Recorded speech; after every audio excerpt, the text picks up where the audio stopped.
Muchas gracias, secretario. Usted da la cuenta, por favor, Sí. lectura de la cuenta. Gracias, presidente.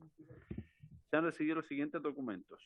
Un correo electrónico de don Rodrigo Villa, ex subsecretario del Interior, mediante el cual hace llegar sus excusas por no poder participar en esta sesión, por tener compromisos profesionales ineludibles contraídos con anticipación. Un correo también de el ex ministro del Interior, don Gonzalo Blumel, en que también se excusa de no poder participar en esta sesión a la cual había sido invitado, pero envía un trabajo, un documento preparado especialmente para la ocasión y que se les va a distribuir a ustedes, se les va a enviar. Se les envió ya, de hecho. Gracias. En tercer lugar, un correo electrónico informando que en la presente sesión don Bernardo Berger, titular de esta comisión, será reemplazado por don Leonidas Romero, aquí presente, presidente. Y finalmente, un correo electrónico de la secretaria de la diputada Emilia Nullao, mediante el cual informa que la parlamentaria no se podrá conectar telemáticamente en esta oportunidad a la sesión por un impedimento grave de aquellos calificados así por el artículo 42 del reglamento de la corporación. Esa es toda la cuenta, presidente. Muchas gracias, secretario. Sí, antes de abrir las palabras de la cuenta a los diputados y diputadas, quisiera mandar mis condolencias y como comisión a la diputada Emilia Nullao por el fallecimiento de su madre.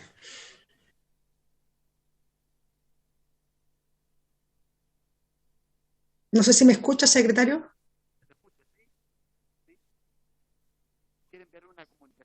¿Aló? ¿Sí? ¿Me escucha? No, es que no lo escuché. No sé si me escuchó lo que planteé. Sí, se la escuché perfectamente. ¿Quiere que sea una comunicación a nombre de la comisión? Si nadie se opone, yo creo que es importante. No, si se opone. Sí, señor secretario, coincido con la presidenta.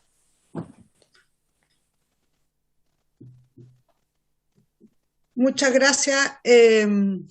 Doy ahora la palabra por la cuenta. Usted me dice si hay alguien presencial, porque yo no logro ver a los diputados están presenciales don Nino Baltolu, don Gabriel Asensio y don Leonidas Romero. Pero no que el diputado Bartolo iba a ser reemplazado. No, el diputado Berger fue reemplazado por don disculpa, Leonidas. Ya, ahora me quedó claro, ya. Ok, entonces usted, ahí cuando quiera pedir la palabra, usted me avisa. Entonces, ¿varios? ¿En varios? Veo que nadie solicita la palabra, así que vamos a la orden del día. Respecto a la orden del día, como bien usted dijo, hicimos llegar varias invitaciones, tenemos excusa tanto del ex subsecretario Rodrigo Villa como el ex ministro Interior Gonzalo Blumel, que no asistieron el día de hoy, y lo que no me sale en la minuta es quién confirmó a exponer el día de hoy. Presidente, hasta el último minuto confirmó solamente el profesor de Derecho Administrativo, don Luis Cordero, pero veo en pantalla que parece que del Ministerio del Interior y Seguridad Pública, de manera que, sí, ahí veo que se conectaron. Sí, pero en la invitación es que ponga el ministro. ¿Está el ministro? ¿Está el ministro? Pregunto ahí, ¿el Ministerio del Interior? Sí, porque o no la invitación era al ministro. Sí, presidenta, sí. Efectivamente va a asistir en unos minutos más el ministro y el subsecretario del Interior conforme a la citación que se despachó. No hay problema. Sí. Ya, me queda muy claro. No hay ningún problema. Y ya ingresó el profesor. Lo que pasa es que lo del profesor no venía en la minuta. Ojo, secretario. No, presidenta, confirmó último momento, pocos minutos después de imprimirse la minuta. Pero podríamos ponerlo ahí que fue invitado, independientemente, porque sí, fue invitado. No tengo nombre, no tengo. Sí, don Luis Cordero. Sí. Él ya ingresó. Último momento. Sí, pero igual se pone, como pusimos al ex ministro Blumel, a todo, yo creo que siempre hay que poner quienes han sido invitados. Sí.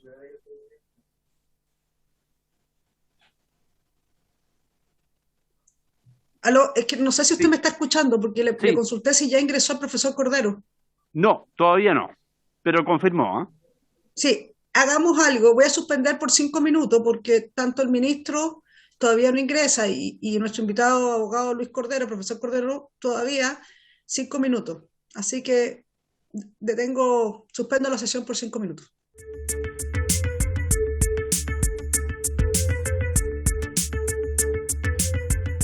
Muchas gracias. Y sin más le doy la palabra. Sí, Presidenta. Inicialmente va a tener la palabra el subsecretario Gali y posteriormente voy a cerrar yo la intervención si es que así lo tiene a bien. Sí, yo no tendría problema en escuchar al subsecretario Gali, espero que nadie en la comisión, así que subsecretario, a quien conozco mucho, nos tocó en defensa, así que subsecretario tiene la palabra. Muchas gracias, Presidenta. La verdad, agradecer la citación que nos ha hecho la Comisión Especial Investigadora sobre los actos del gobierno y de las policías en el marco del control del orden público, que pudieran haber significado la afectación de derechos de las personas entre el 28 de octubre de 2019 en adelante. Presidenta, lo que ustedes ya han recibido como información, pero quise reiterar por parte de Carabineros de cuál fue el contexto en que se dieron estos hechos con posterioridad al 18 de octubre y el nivel de violencia que se vivió. Piense usted que ya los registros de Carabineros en esos 165 días en que hubo gran violencia en distintos lugares de nuestro país. Nosotros registramos, de acuerdo con la información que nos da Carabineros, 19.284 eventos de violencia, la gran mayoría de ellos cercanos a los 15.000 relacionados con orden público, con desórdenes públicos, pero también más de 1.300 saqueos, Presidenta, y además otros eventos que nosotros registramos como eventos graves.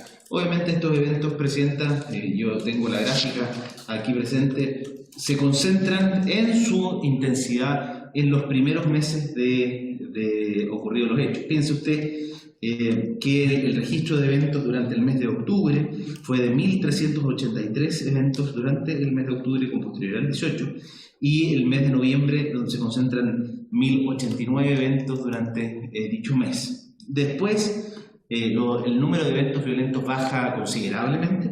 Ya a partir de diciembre tenemos 94 hechos, en enero sube levemente a 137, febrero 99, en marzo 103 eventos y ya a partir de abril, naturalmente, además como efecto de la pandemia, ¿no es cierto?, y las medidas restrictivas a la libertad que dispuso la autoridad sanitaria, ya tenemos un número muy limitado de eventos. Presidenta, con un pic en el mes de octubre del año 2020, en que volvimos a tener eventos cercanos a los 100 eventos en ese mes de octubre, pero todavía muy lejano, como yo le decía, a los 1.300 y los 1.000 vividos en los meses de octubre y de noviembre. Por eso me voy a concentrar especialmente en lo que ocurrió entre los meses de octubre y noviembre del año 2019. Y hasta el mes de marzo, Carabineros registró un total de 29.669 detenidos. Piense usted, Presidenta, que la gran mayoría de ellos nuevamente está asociado a desórdenes públicos o a eventos de orden público, 20.350 de esos detenidos, y también, pero también, ojo, 4.075 de ellos están asociados a saqueos. Presidenta, esto tiene como también parangón una gran cantidad de personas lesionadas, y en el caso de Carabineros nos reportan el número de carabineros lesionados que llega a casi 5.000 carabineros, 4.817 carabineros que resultaron lesionados como consecuencia de estos eventos.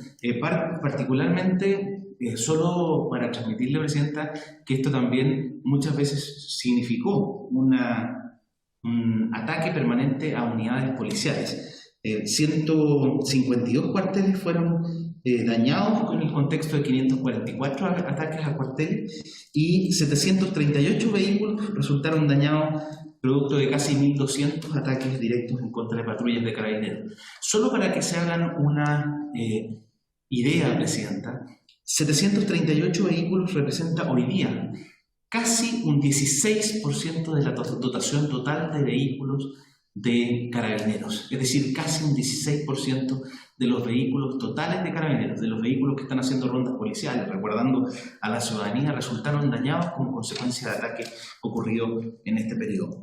Algo similar con el personal policial. Piensa usted, Presidenta, que de esos 4.817 carabineros que resultaron heridos, 263 lo fueron graves y 400 menos graves. Incluso 126 de ellos recibieron impactos balísticos. Y de nuevo, los 4.817 carabineros que resultaron lesionados, Presidenta, representan casualmente casi un 16% de la dotación total de los carabineros. Y usted si usted se da cuenta, ese es el impacto que tuvo en la fuerza policial y en la capacidad operativa de la fuerza, la violencia que ocurrió en esa época. Y lo mismo, solo quise recordar la exposición que hizo el propio general Yáñez cuando da cuenta de algunos de los cuarteles policiales en que a mí me tocó visitar, incluso como el cuartel de la subcomisaría de Peñalolén o la 54 comisaría de Huechuraba, que recibieron la primera 64 ataques, Presidenta, y la segunda 61 ataques a dichas comisarías. Piense, Presidenta, solo para hacer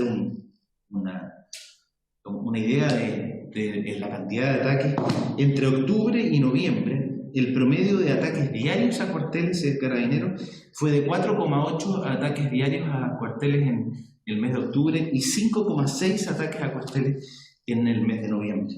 Algo similar con los vehículos, Presidenta, tuvimos en octubre 24,5 ataques diarios en que resultaron vehículos dañados de Carabineros y en noviembre un 13,8%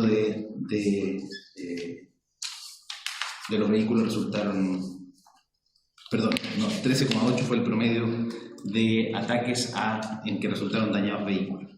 Sin embargo, no podemos dejar de mencionar, Presidente, que se hicieron también denuncias en contra de personal de las Fuerzas Armadas y de las Fuerzas de Orden y Seguridad, y particularmente de Carabineros por actuaciones de la Fuerza Policial que habrían incurrido en abusos del uso de la fuerza y en que habrían resultado personas lesionadas. Y por eso mismo creo que era importante también que las fuerzas policiales y por lo tanto el gobierno no quedara, ¿no es cierto?, no fuera indiferente a dichos procesos, y por eso mismo desde el 18 de octubre en adelante, de acuerdo con información entregada hasta el mes de julio de este año, Carabineros ha iniciado más de 1.400 procesos administrativos que han significado, Presidenta, 22 desvinculaciones de Carabineros, 21 propuestas expulsivas como consecuencia de esos procedimientos administrativos y 158 otras medidas disciplinarias impuestas por Carabineros. Asimismo, Presidenta, en nuestro país durante todo el tiempo estuvo vigente, ¿no es cierto?, el Estado de Derecho, más allá de que haya habido estado de excepción constitucional entre el día 18 de octubre y el día 28 de octubre, los que fueron objeto de otra comisión investigadora en la Cámara de Diputados. Siempre rigió el Estado de Derecho y por lo tanto hubo presentación de recursos frente a las Cortes, tanto recursos de amparo como de protección, y se presentaron 158 recursos de amparo en contra de Carabineros. 136 de ellos fueron rechazados, es decir, un 86%, y se presentaron 157 recursos de protección, resultando 145 rechazados, es decir, un 92,4% de los recursos presentados fueron rechazados. Pero incluso más allá de eso, Presidenta, yo creo que independiente de que haya regido el Estado de Derecho en cuanto a la impugnación de los actos por parte de la Administración, y en este caso por parte de la fuerza policial, tampoco podíamos ser indiferentes a lo que había ocurrido. Y el gobierno tomó sucesivas medidas de control y de prevención de la afectación de derechos. Usted, más que nadie, Presidenta, lo sabe, en su momento lo vimos, ¿no es cierto?, en distintos distritos, y era de alta preocupación de los honorables señores diputados de lo que estaba ocurriendo, y por lo mismo recibimos muchas comunicaciones por parte de la Cámara de Diputados y del Senado, y asimismo desde el gobierno se ofició permanentemente a Carabineros para obtener información y para poner a disposición de la justicia toda la información que estuviera disponible para que se esclarecieran los hechos y las denuncias que se estaban recibiendo. Pero en lo específico, Presidenta, creo que tampoco nos podíamos quedar esperando las investigaciones y había que tomar medidas. Parte de ellas era importante tomar medidas para que estos hechos no siguieran ocurriendo, poder contener, ¿no es cierto?, estos hechos de violencia con la menor afectación a los derechos de las personas, porque el objetivo finalmente es resguardar la seguridad, pero con la menor afectación de los derechos de las personas.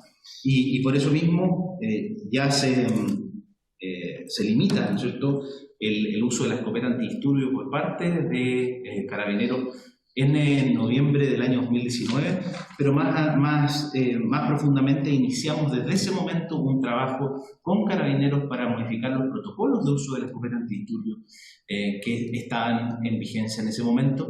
Recuerde, Presidenta, que en su momento lo que se hace es tomar una medida extrema, de urgencia quizá, de limitar el uso de la escopeta antidisturbios únicamente para los niveles de agresión 4 y 5. Para explicarlo en palabras simples, ¿no es cierto? Solo podía ser utilizada la escopeta antidisturbios cuando había una agresión que hacía inminente una afectación grave de la integridad física o la vida de un carabinero o de un tercero al cual el carabinero estaba en posición de proteger, y por lo mismo se realiza eso, y ante las denuncias también se limita o se elimina el uso de una determinada munición, la munición de 12 postas, eliminando la utilización de esa munición mientras estaba en estudio. Usted se recordará, Presidenta, en estudio la composición de los perdigones que contenían la munición de 12 postas, y se reemplaza definitivamente por otra munición que puede resultar menos lesiva.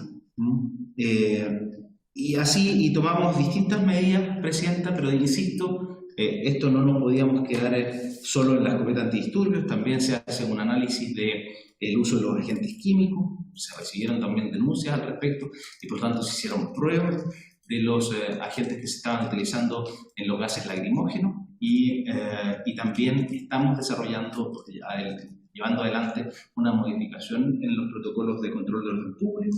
Asimismo, el uso del carro lanzagua, y usted va a ver más adelante cuando lo explique, el cambio que hemos hecho en los protocolos de control del orden público. Asimismo, Presidenta, bueno, si usted se fija, esto parte ya desde un tiempo anterior, y quiero ahí retroceder quizás un poco en el tiempo. La necesidad de modernización de las policías no es algo nuevo, no es algo que surja como consecuencia de los eventos ocurridos el 18 de octubre, sino que es algo que es un proceso que yo llamaría continuo. ¿Y por qué, Presidente? Quizás aquí hay que hacer una pequeña reflexión sobre la pérdida de legitimidad que están teniendo las instituciones, es decir, la desconfianza que existe por parte de los ciudadanos frente a las instituciones.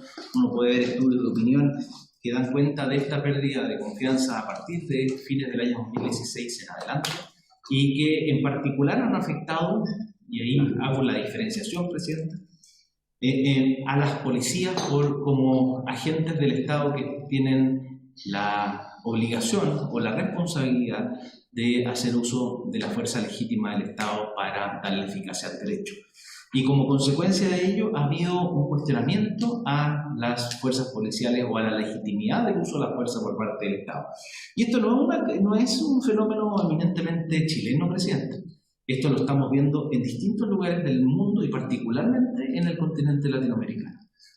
Hace pocos días usted pudo ver el cuestionamiento que se hizo a las fuerzas policiales y particularmente de control del orden público colombiano, pero antes lo fueron a las fuerzas paraguayas, antes en Perú y también en Bolivia, pero también, Presidenta, a raíz de lo ocurrido con George Floyd en Estados Unidos, luego del levantamiento que hubo tanto en Minneapolis como en distintos estados de Estados Unidos frente a una denuncia de abuso policial. Y por lo mismo hay una pérdida de legitimidad por parte de las policías frente al uso de la fuerza estatal. Y más allá del control del orden público, que es un debate que ha surgido en los últimos, diría yo, 2 años, nosotros ya partimos en el gobierno y, Presidenta, habiendo convocado al presidente a un acuerdo nacional por la seguridad pública, que incorporaba en el centro la modernización de las policías. Fíjese en algo, Presidenta, solo una consideración quizás que puede ser anecdótica, pero es que bastante sintomática de lo que venía en el programa de gobierno en materia de seguridad del presidente Sebastián Piñera. Este es el primer programa de gobierno, yo diría, de los últimos 5 programas de gobierno, que no incorpora como propuesta de seguridad un aumento de dotación de las policías. ¿Y por qué? Porque esto fue una reflexión mayor, Presidenta, respecto de la necesidad de modernización antes que una necesidad de aumento de dotación. Es decir, no necesitábamos más policías, sino que necesitábamos mejores policías, que cumplieran eficazmente su función, definiendo efectivamente cuál era la función que nos estaba exigiendo la ciudadanía respecto de la provisión del bien público seguridad. Pero no solo eso, sino que además pensando también en que esta debía ser acompañada de una legitimidad que viniera desde la ciudadanía. Y así surge el Acuerdo Nacional de Seguridad Pública en julio-agosto debe haber sido del año 2018. Y ahí viene la necesidad de transparencia, de armonización del sistema de inteligencia del Estado, como usted bien lo sabe, Presidenta, que lo hemos estado viendo hace un buen tiempo ya en la Comisión de Defensa, la modificación a la ley de control de armas, etcétera, etcétera, y ahí parte una agenda legislativa bastante potente en esta materia. Sin embargo, claramente nos quedamos cortos, podríamos decir, y en la modernización de las policías, porque como consecuencia de lo ocurrido en octubre, noviembre y diciembre del año 2019, el presidente convoca a un consejo para la reforma de Carabineros, dando cuenta de que lo que derivaba del Acuerdo Nacional de Seguridad Pública no se había hecho cargo en su totalidad de los desafíos que tenían las policías y particularmente frente a lo vivido durante los meses de octubre, noviembre y diciembre del año 2019. Eso, Presidenta, además fue acompañado por una comisión de la reforma policial que llevó adelante la Comisión de Seguridad del Senado, particularmente su presidente, el senador Felipe Arbúa, encabezó y hizo una convocatoria de distintos expertos en materia de seguridad, que también hizo una propuesta. Y la verdad es que había mucha coincidencia y transversalidad, Presidenta, tanto en los diagnósticos como también en las temáticas que debían ser abordadas en una eventual reforma de Carabineros. Y así llegamos a 9 ámbitos de acción de la reforma, Presidenta. Uno, la sujeción a la autoridad civil, es decir, tenía que haber una clara sujeción a la autoridad civil por parte de las policías. En segundo lugar, un proceso de mejora o modernización de la gestión. Parte de la necesidad de lo que nos habíamos ido quedando atrás era una modernización de la gestión de las policías, es decir, poder medir cuánto bien público seguridad se estaba entregando por cada peso invertido en las policías. Especialización preferente, probidad y control de conductas indebidas, transparencia y relación con la sociedad civil, formación, Presidenta, y carrera policial, y en inteligencia también era necesario la modificación. Obviamente lo más urgente, Presidenta, fue el control del orden público con pleno respeto a los derechos de las personas, y ahí quiero remitirme a lo que ya le expliqué, cómo tomamos medidas inmediatas en esta materia. Pero más allá de la convocatoria del Consejo para la Reforma, el Consejo emite un informe que fue entregado en enero del año 2020 y que contenía esencialmente estos diagnósticos compartidos del Acuerdo Nacional y propuestas de avance en cada una de las materias. ¿Qué hicimos a continuación, Presidenta? Bueno, esencialmente nos pusimos a trabajar en cada una de las áreas definidas por el Consejo para la Reforma y acompañados por lo que se denominó una unidad coordinadora de la reforma, que fue justamente una de las propuestas que venían en el informe del Consejo. Y esta unidad coordinadora está compuesta, Presidenta, por expertos de la sociedad civil, representantes de distintos ministerios, y esto es particularmente relevante, representantes de distintos ministerios del gobierno, no solo el Ministerio del Interior, sino que quisimos incorporar a otros ministerios que pusieran un enfoque distinto a la reforma. Y está el Ministerio de la Mujer y Equidad de Género, está el Ministerio de Hacienda, naturalmente, y el Ministerio de Justicia y Derechos Humanos, que acompañan este proceso. Y en segundo lugar, también aquí hay una innovación, Presidenta. Incorporamos a la unidad coordinadora de la reforma todos los estamentos de Carabineros. Ahí hay un general, que es el general a cargo de la planificación. En segundo lugar, un coronel de la misma de Pladecar. En tercer lugar, la mayor Cáceres, una mayor que en ese momento era la comisaria de Pudahuel, es decir, tenía alta experiencia en el territorio. Pero además una mujer que tenía la perspectiva de cuáles eran las problemáticas que vivían las mujeres dentro de la institución de Carabineros. Y por último, algo también muy relevante en nuestra consideración, Presidenta, es que incorporamos a un suboficial mayor, es decir, también representado el estamento del personal de nombramiento institucional, en la mirada que le teníamos que dar al seguimiento y monitoreo de las modificaciones y reformas que estábamos llevando adelante. Y desde la sociedad civil, Presidenta, ojalá lo más variado posible. Y están ahí Daniel Johnson, que es el director ejecutivo de la Fundación Paz Ciudadana, Catalina Mertz, que fue asesora de la Subsecretaría de Prevención del Delito, pero también fue exdirectora de la Fundación Paz Ciudadana, Antonio Frey, quien fuera subsecretario de Prevención del Delito durante el gobierno de la presidenta Michelle Bachelet, Franz van der Scheren. Franz es un académico muy prestigiado en materia de seguridad y que podía aportar desde el punto de vista de la academia, ¿no es cierto?, del estudio de estas materias. Y por último, Cristóbal Weinberg, que también es parte de la Fundación Paz Ciudadana y es un... Secretario, lo voy a interrumpir porque vamos a necesitar que acote y falte el ministro porque tenemos otro invitado. Y yo prefiero referirme a los temas que tienen así que ver con la comisión investigadora, más que la reforma, que yo creo que es importante, pero también tenemos al profesor Cordero. Ni un problema, Presidenta. Lo que pasa es que como la reforma es al final la reacción, ¿no es cierto?, a lo ocurrido en esos momentos, déjeme entonces ir voy a ir a lo más concreto de lo que estamos haciendo en materia de reforma, que tiene que ver directamente con esto. Así, Presidenta, nosotros definimos en realidad 4 ejes de reforma, en lo muy concreto: el control del orden público, con pleno respeto a los derechos de las personas, y eso implicó, Presidenta, que en julio del año 2020 ya teníamos modificado el protocolo de uso de las escopetas antidisturbios, lo que fue incluso destacado por la coordinadora residente del Sistema de Naciones Unidas, la señora Silvia Rox, que ofició tanto al ministro del Interior como al ministro de Justicia, expresando su reconocimiento por las modificaciones introducidas al protocolo. Y además, lo que informamos hace pocos meses, ¿no es cierto?, respecto de los protocolos de mantenimiento y restablecimiento del orden público.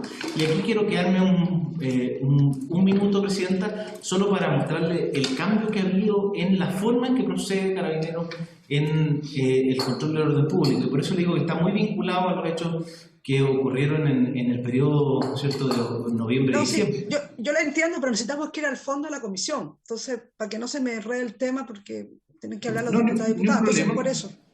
La reacción nuestra, podríamos decir, desde el gobierno, ¿no es cierto, Presidenta?, fue corregir en todo aquello en que habíamos detectado quizás una brecha.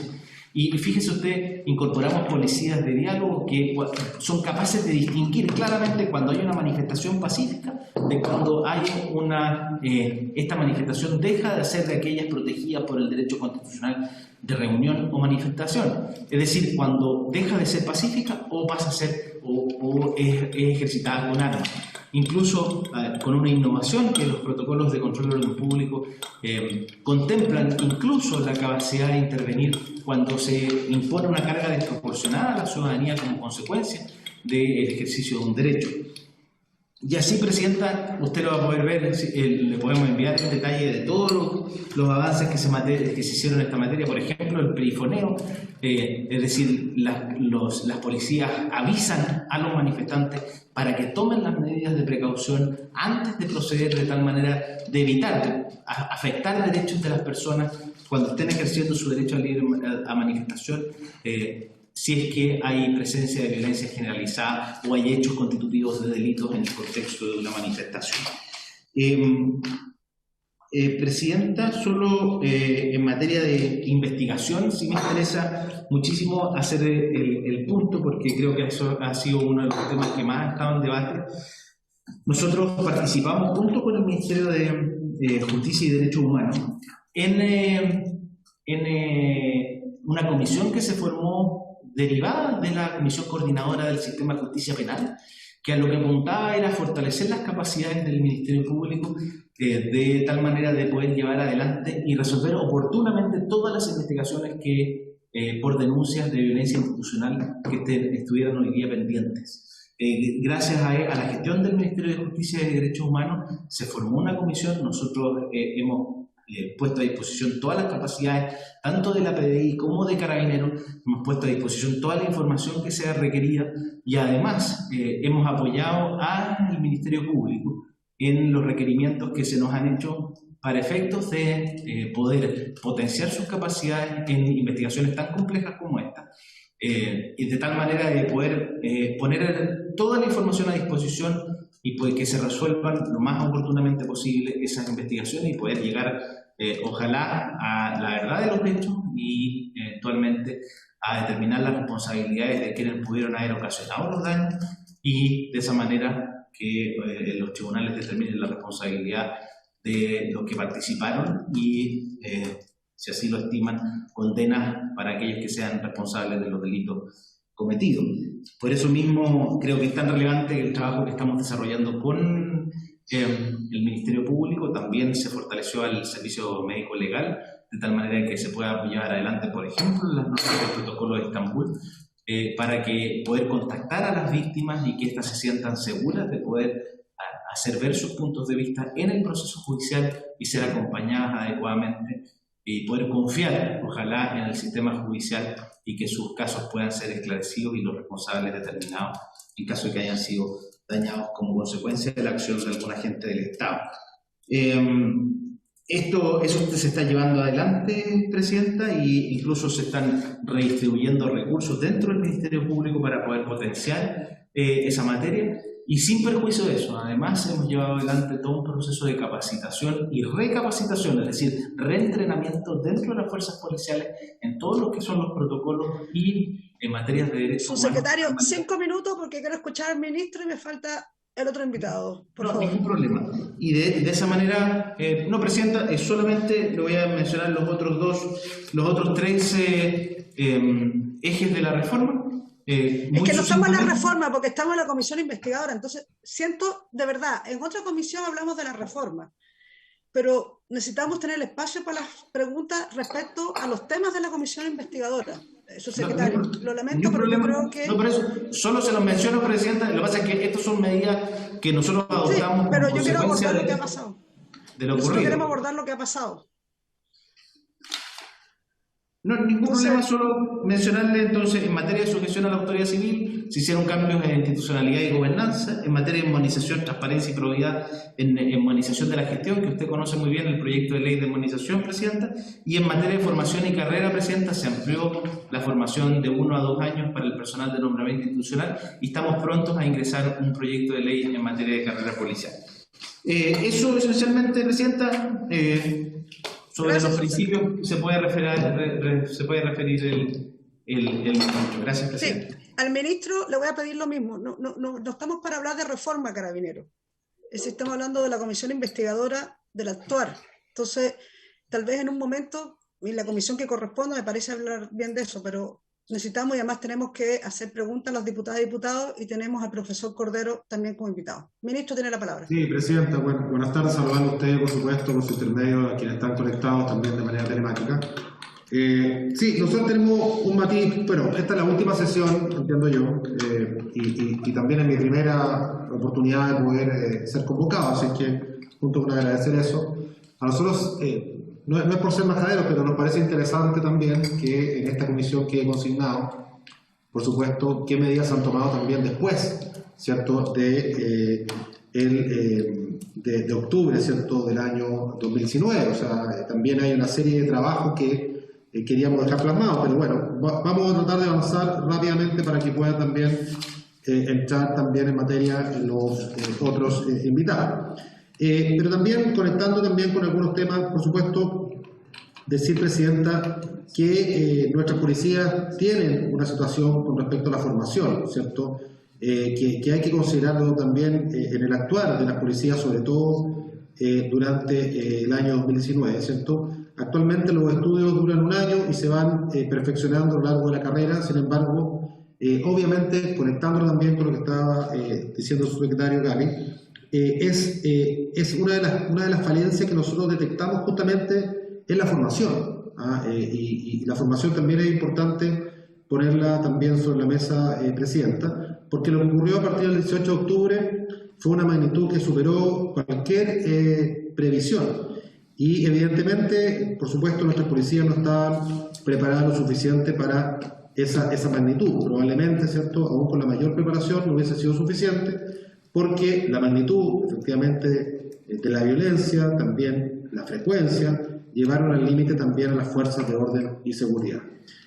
Todos los funcionarios merecen nuestro mayor respeto y agradecimiento también por el servicio, pero también, por supuesto, no se trata de antagonizar, ¿cierto?, con las distintas posturas, ¿cierto?, porque finalmente también hay un servicio a la población en cuanto a la seguridad y el resguardo también de los derechos mediante la función de dar eficacia justamente a la normativa. Respecto a la formación, también se puede informar, Presidenta, a esta comisión que ya se ha dispuesto que ella durará 2 años en vez de 1, como hasta ahora. Eso creo que es importante también señalarlo, más allá de que a lo mejor no corresponde a los hechos Sí, de octubre. a mí me gustaría hablar del actuar de las policías.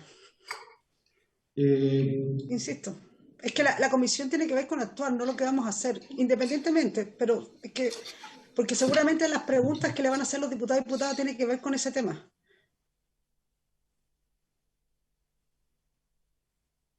Sí, lo que pasa, usted se refiere al actuar en octubre de 2019, ¿cierto? A eso, Octubre, sí.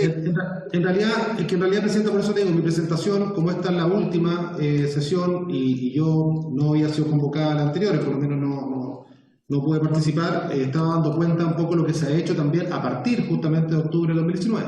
Pero si no le parece, le puedo dejar en libertad de acción para que pueda convocar a otra persona que quiera decir algo y después podemos a lo mejor responder alguna pregunta, si le parece. No, lo que pasa es que por tiempo, como el mandato es muy claro, en la última sesión no es una comisión permanente, por tanto no estamos viendo la reforma Carabinero en esta comisión investigadora. Entonces yo creo que es importante lo que usted plantea, no digo que no, ministro, y tal vez una presentación, pero ya el ministro Gali habló media hora de la reforma de Carabinero, y entonces en un momento tenemos que hablar de lo que quiere de lo que es el mandato de la comisión.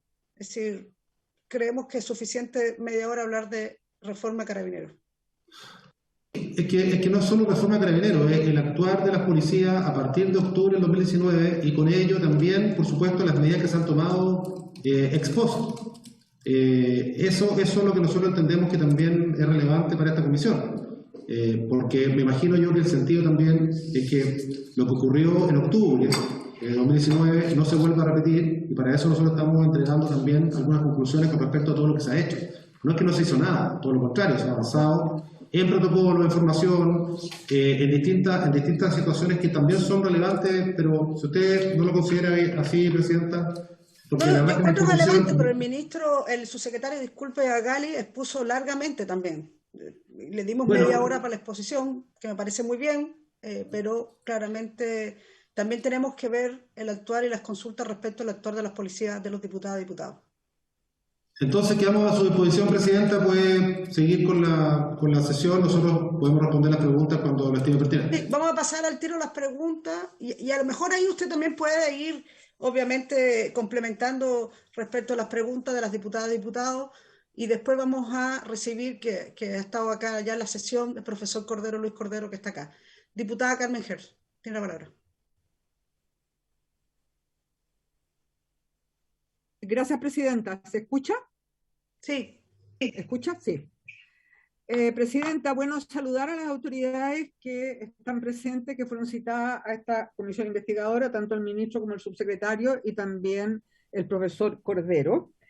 Y antes que nada, precisar que esta comisión trata de los actos de la policía que significan violaciones de derechos humanos que obviamente han sido provocados por agentes del Estado. No estamos hablando de eventuales delitos provocados por civiles en relación con la presentación del subsecretario Gali.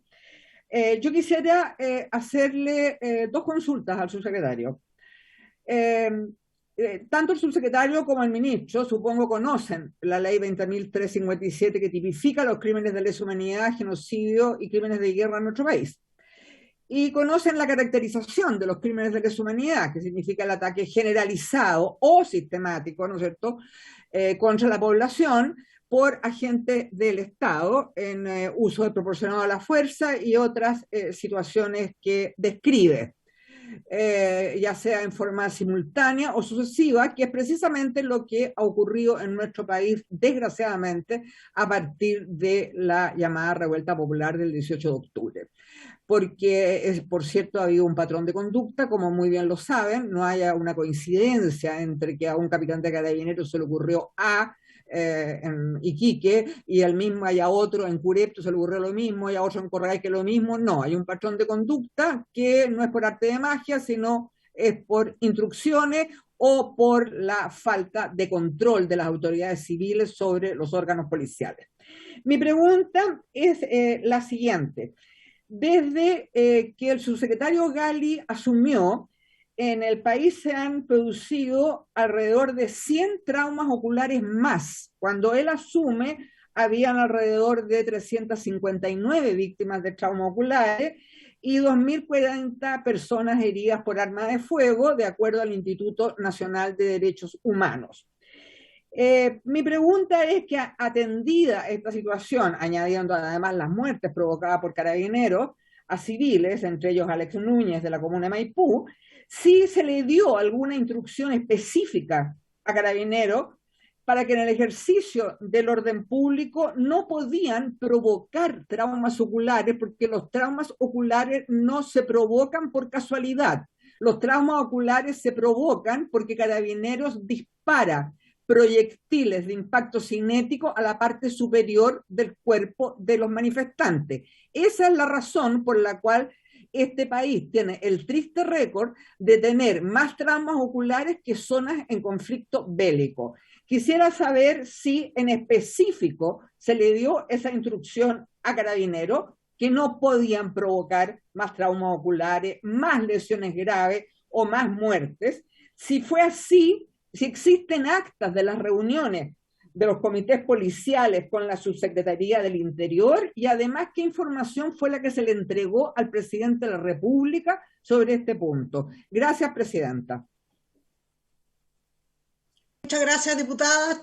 ¿Algún otro diputado de manera presencial tiene consultas? No alcanzo a verlos acá, o de manera telemática. No, presidenta, presencialmente no hay consultas.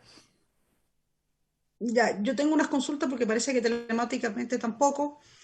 Yo tengo varias consultas. Primero... No, pero, presidenta, sí, disculpe, solo una... Sí, acuérdate que tienes que prender la cámara, diputado Luciano Cruzcoque.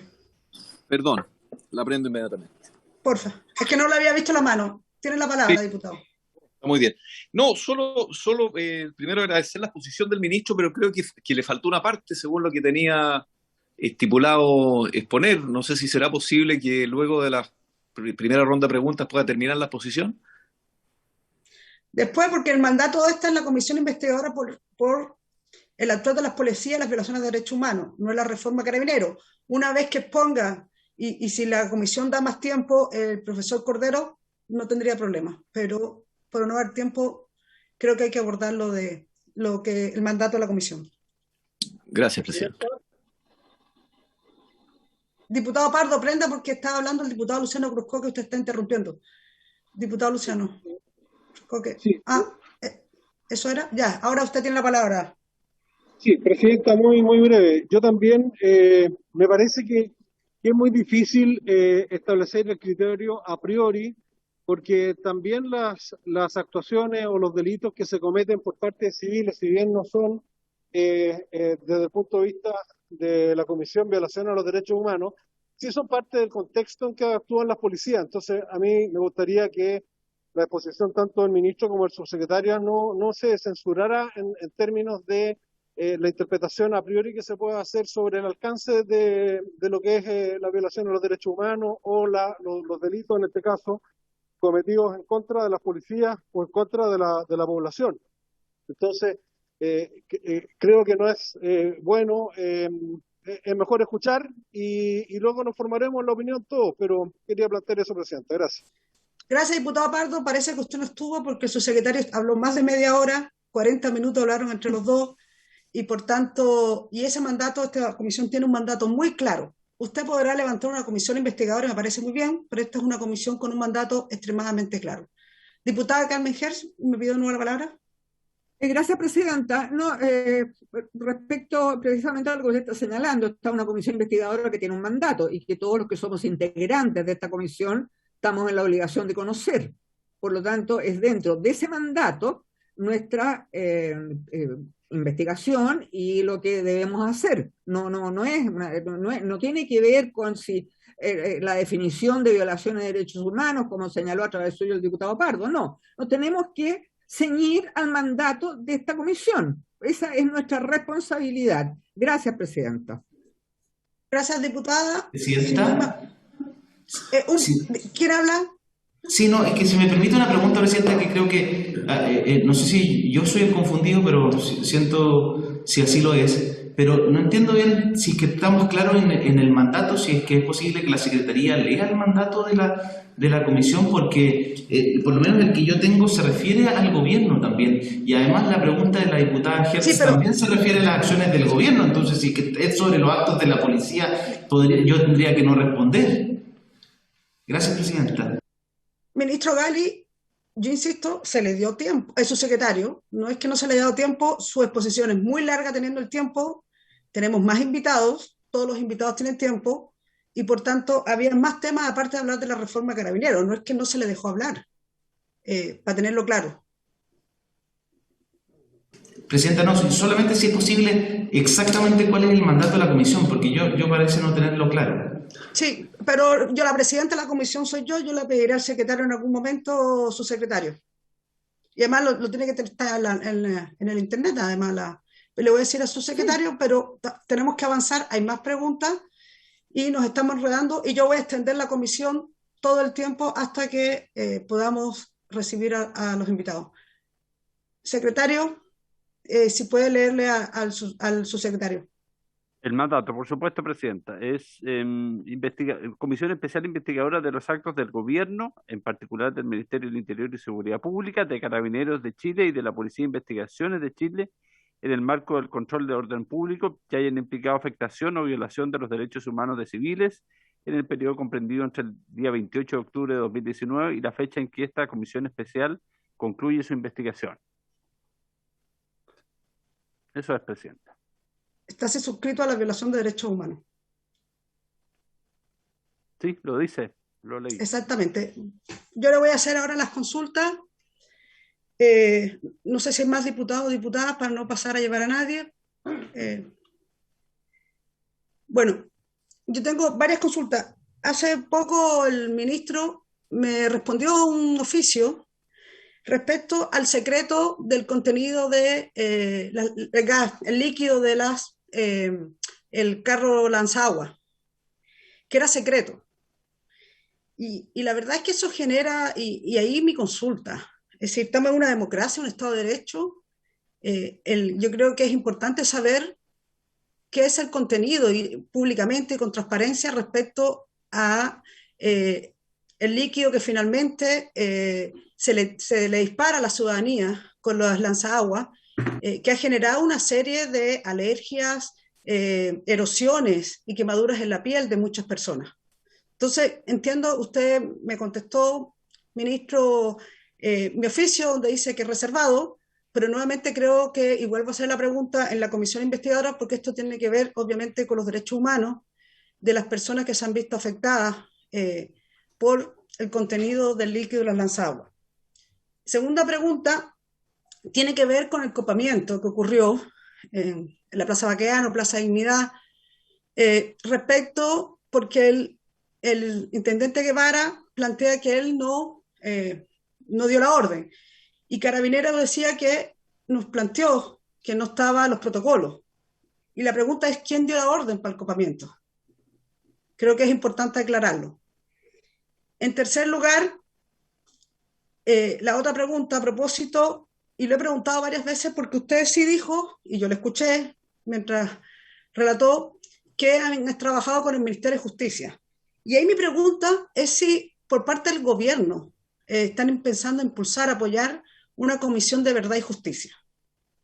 Y no solo se requiere una mesa de trabajo para ver y destinar recursos del Ministerio de Justicia, si no lo escuché bien, Interior, sino también el apoyo a las víctimas real. Nosotros recibimos acá a organizaciones de víctimas respecto a lo mal que está funcionando, por ejemplo, el proyecto La Ayuda, que ocurre en el Hospital Salvador, a quienes han perdido un ojo, la vista, y con grandes falencias de apoyo psicológico, apoyo integral, no ocurriendo eso. Entonces me gustaría saber directamente eso.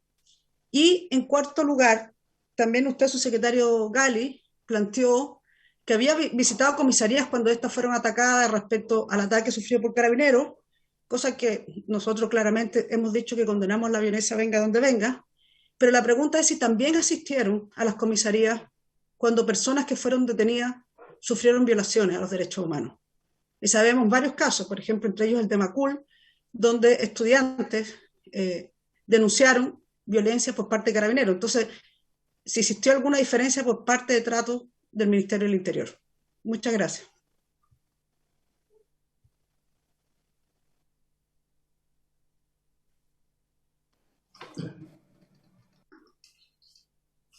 Gracias, Presidenta. ¿Le pido la palabra, Presidenta? Tiene usted la palabra, por favor. O el ministro, ¿no? No, sí, respecto a lo que, Presidenta, lo que nos pregunta, la verdad es que la diputada Hertz hizo en su pregunta varias afirmaciones. Entiendo que la pregunta va asociada a si es que hubo ataques sistemáticos a la población, y eso nosotros lo hemos dicho una y otra vez. No han existido ninguna política del Estado ni de los mandos policiales que apuntara a dañar a las personas, y eso naturalmente es así, Presidenta. Obviamente, por eso mismo, el relato de mi exposición lo que planteaba era el nivel de violencia que se vivió entre los meses de octubre y noviembre del año 2019, que requirió de la presencia policial. Si es que, obviamente, esa presencia policial necesariamente requería del uso de la fuerza en el cumplimiento estricto de los protocolos para respetar los derechos de las personas.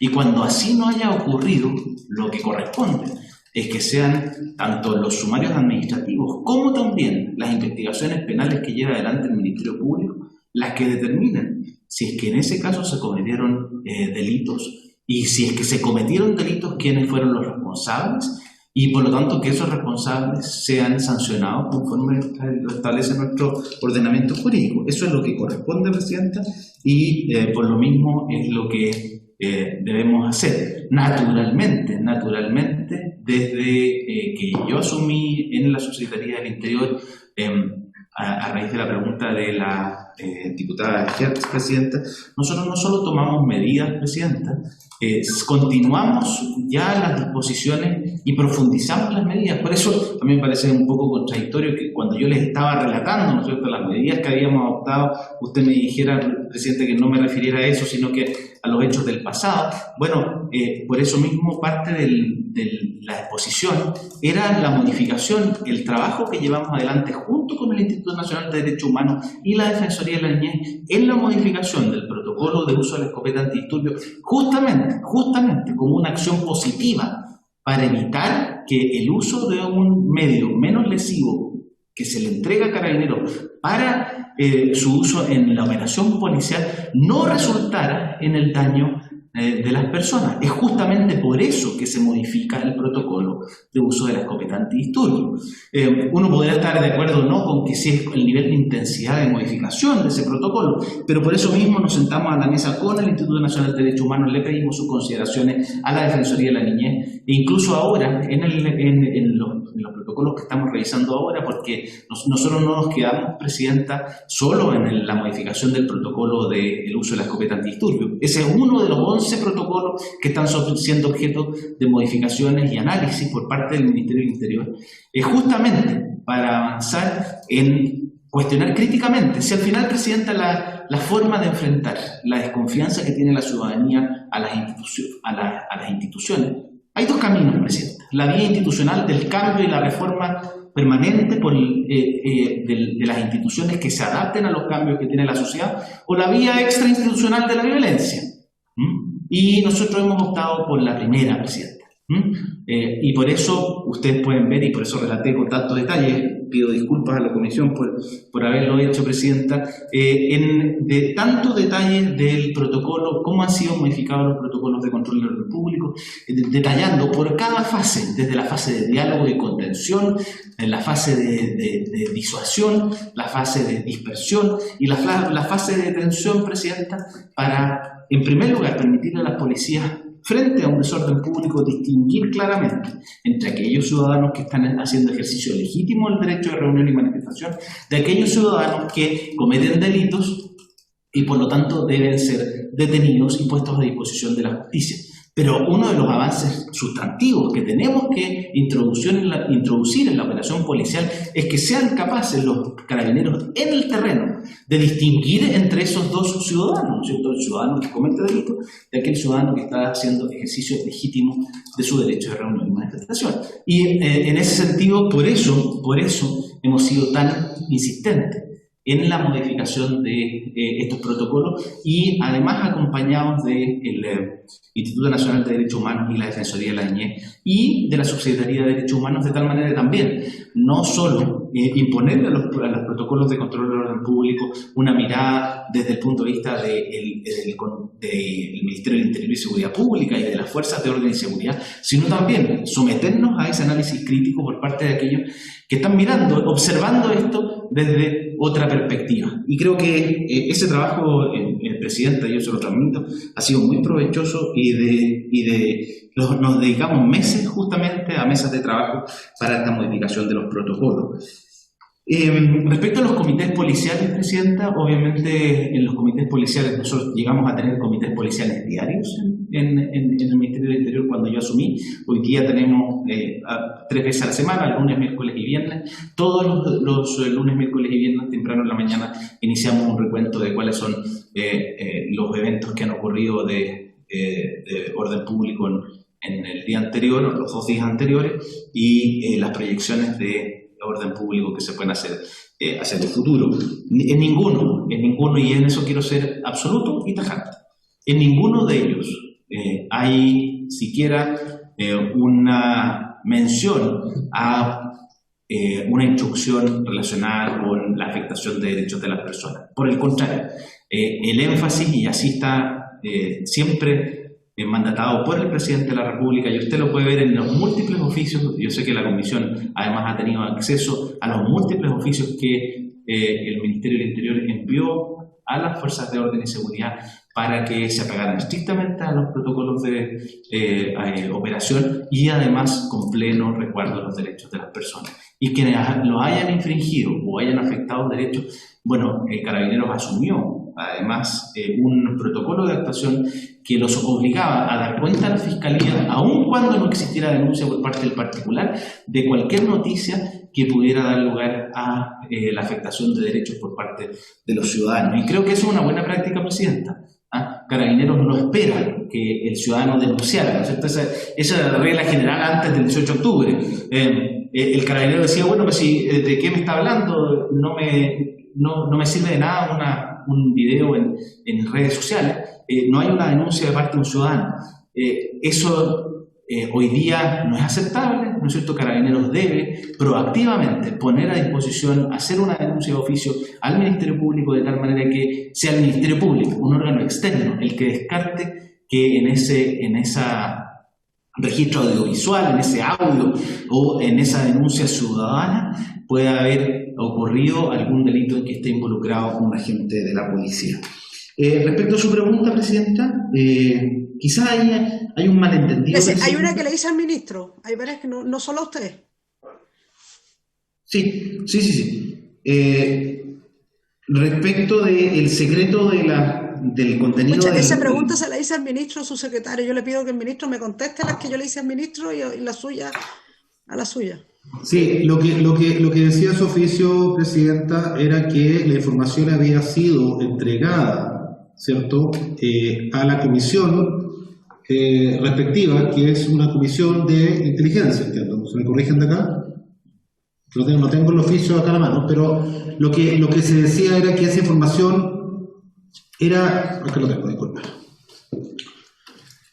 Dice, al respecto se señala que la información solicitada fue proporcionada por esta cartera de Estado a la Honorable Cámara de Diputados mediante oficio reservado 128 de fecha 29 de diciembre de 2020, haciendo presente que los antecedentes que se acompañaron, remitidos por Carabineros de Chile, tienen carácter de secreto, pero se acompañaron. Pero esta no es la comisión, esa comisión. Nosotros hemos consultado como diputados y diputadas y nunca hemos recibido información. Entonces...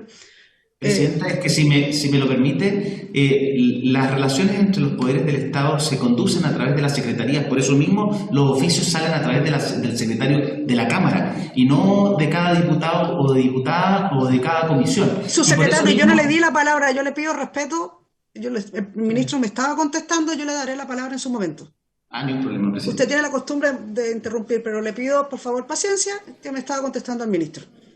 Bueno, lo que le estoy diciendo, Presidenta, es que esa información fue proporcionada a la Cámara de Diputados y está disponible en la Cámara de Diputados, pero que nosotros ponemos ahí, ¿cierto?, que además esto tiene carácter de secreto, acorde, ¿cierto?, lo dispuesto en el artículo 436, número 3 del Código de Justicia Militar. O sea, la información fue entregada a la Cámara de Diputados como corresponde y según los parámetros establecidos en la ley. Le pregunto, ¿usted no cree que debería ser transparencia a la ciudadanía saber cuál es el contenido del líquido lanzagua? Es que en el mismo párrafo, Presidenta, se responde que hay una normativa, ¿cierto?, que me lo impide entregarlo de esa forma, que se entrega de la forma que nosotros ya lo habíamos entregado a la Cámara de Diputados. O sea, no es que yo defina cuál es el límite de la transparencia, yo tengo que pegarme a la legislación, Presidenta. Usted comprenderá que tengo que entregarlo de acuerdo a los parámetros que exige la ley. Y por lo pronto fueron entregados a la Cámara de Diputados. No, a un grupo de diputados, pero también vamos a dejarlo claro. ¿Cómo? A un grupo de diputados y diputadas, de esa comisión, no a la Cámara. Sí, pero esa información está disponible a los diputados y diputadas. Es decir, nosotros, por eso, la pregunta de los diputados y diputadas de otras comisiones, ¿podemos tener acceso a esa información? ¿Eso es lo que usted dice? Sí. Ya, gracias. Eso es muy importante porque voy a pedir al que nos entregue la información. Por supuesto. Y eso es lo que está... Sí, claro. Gracias.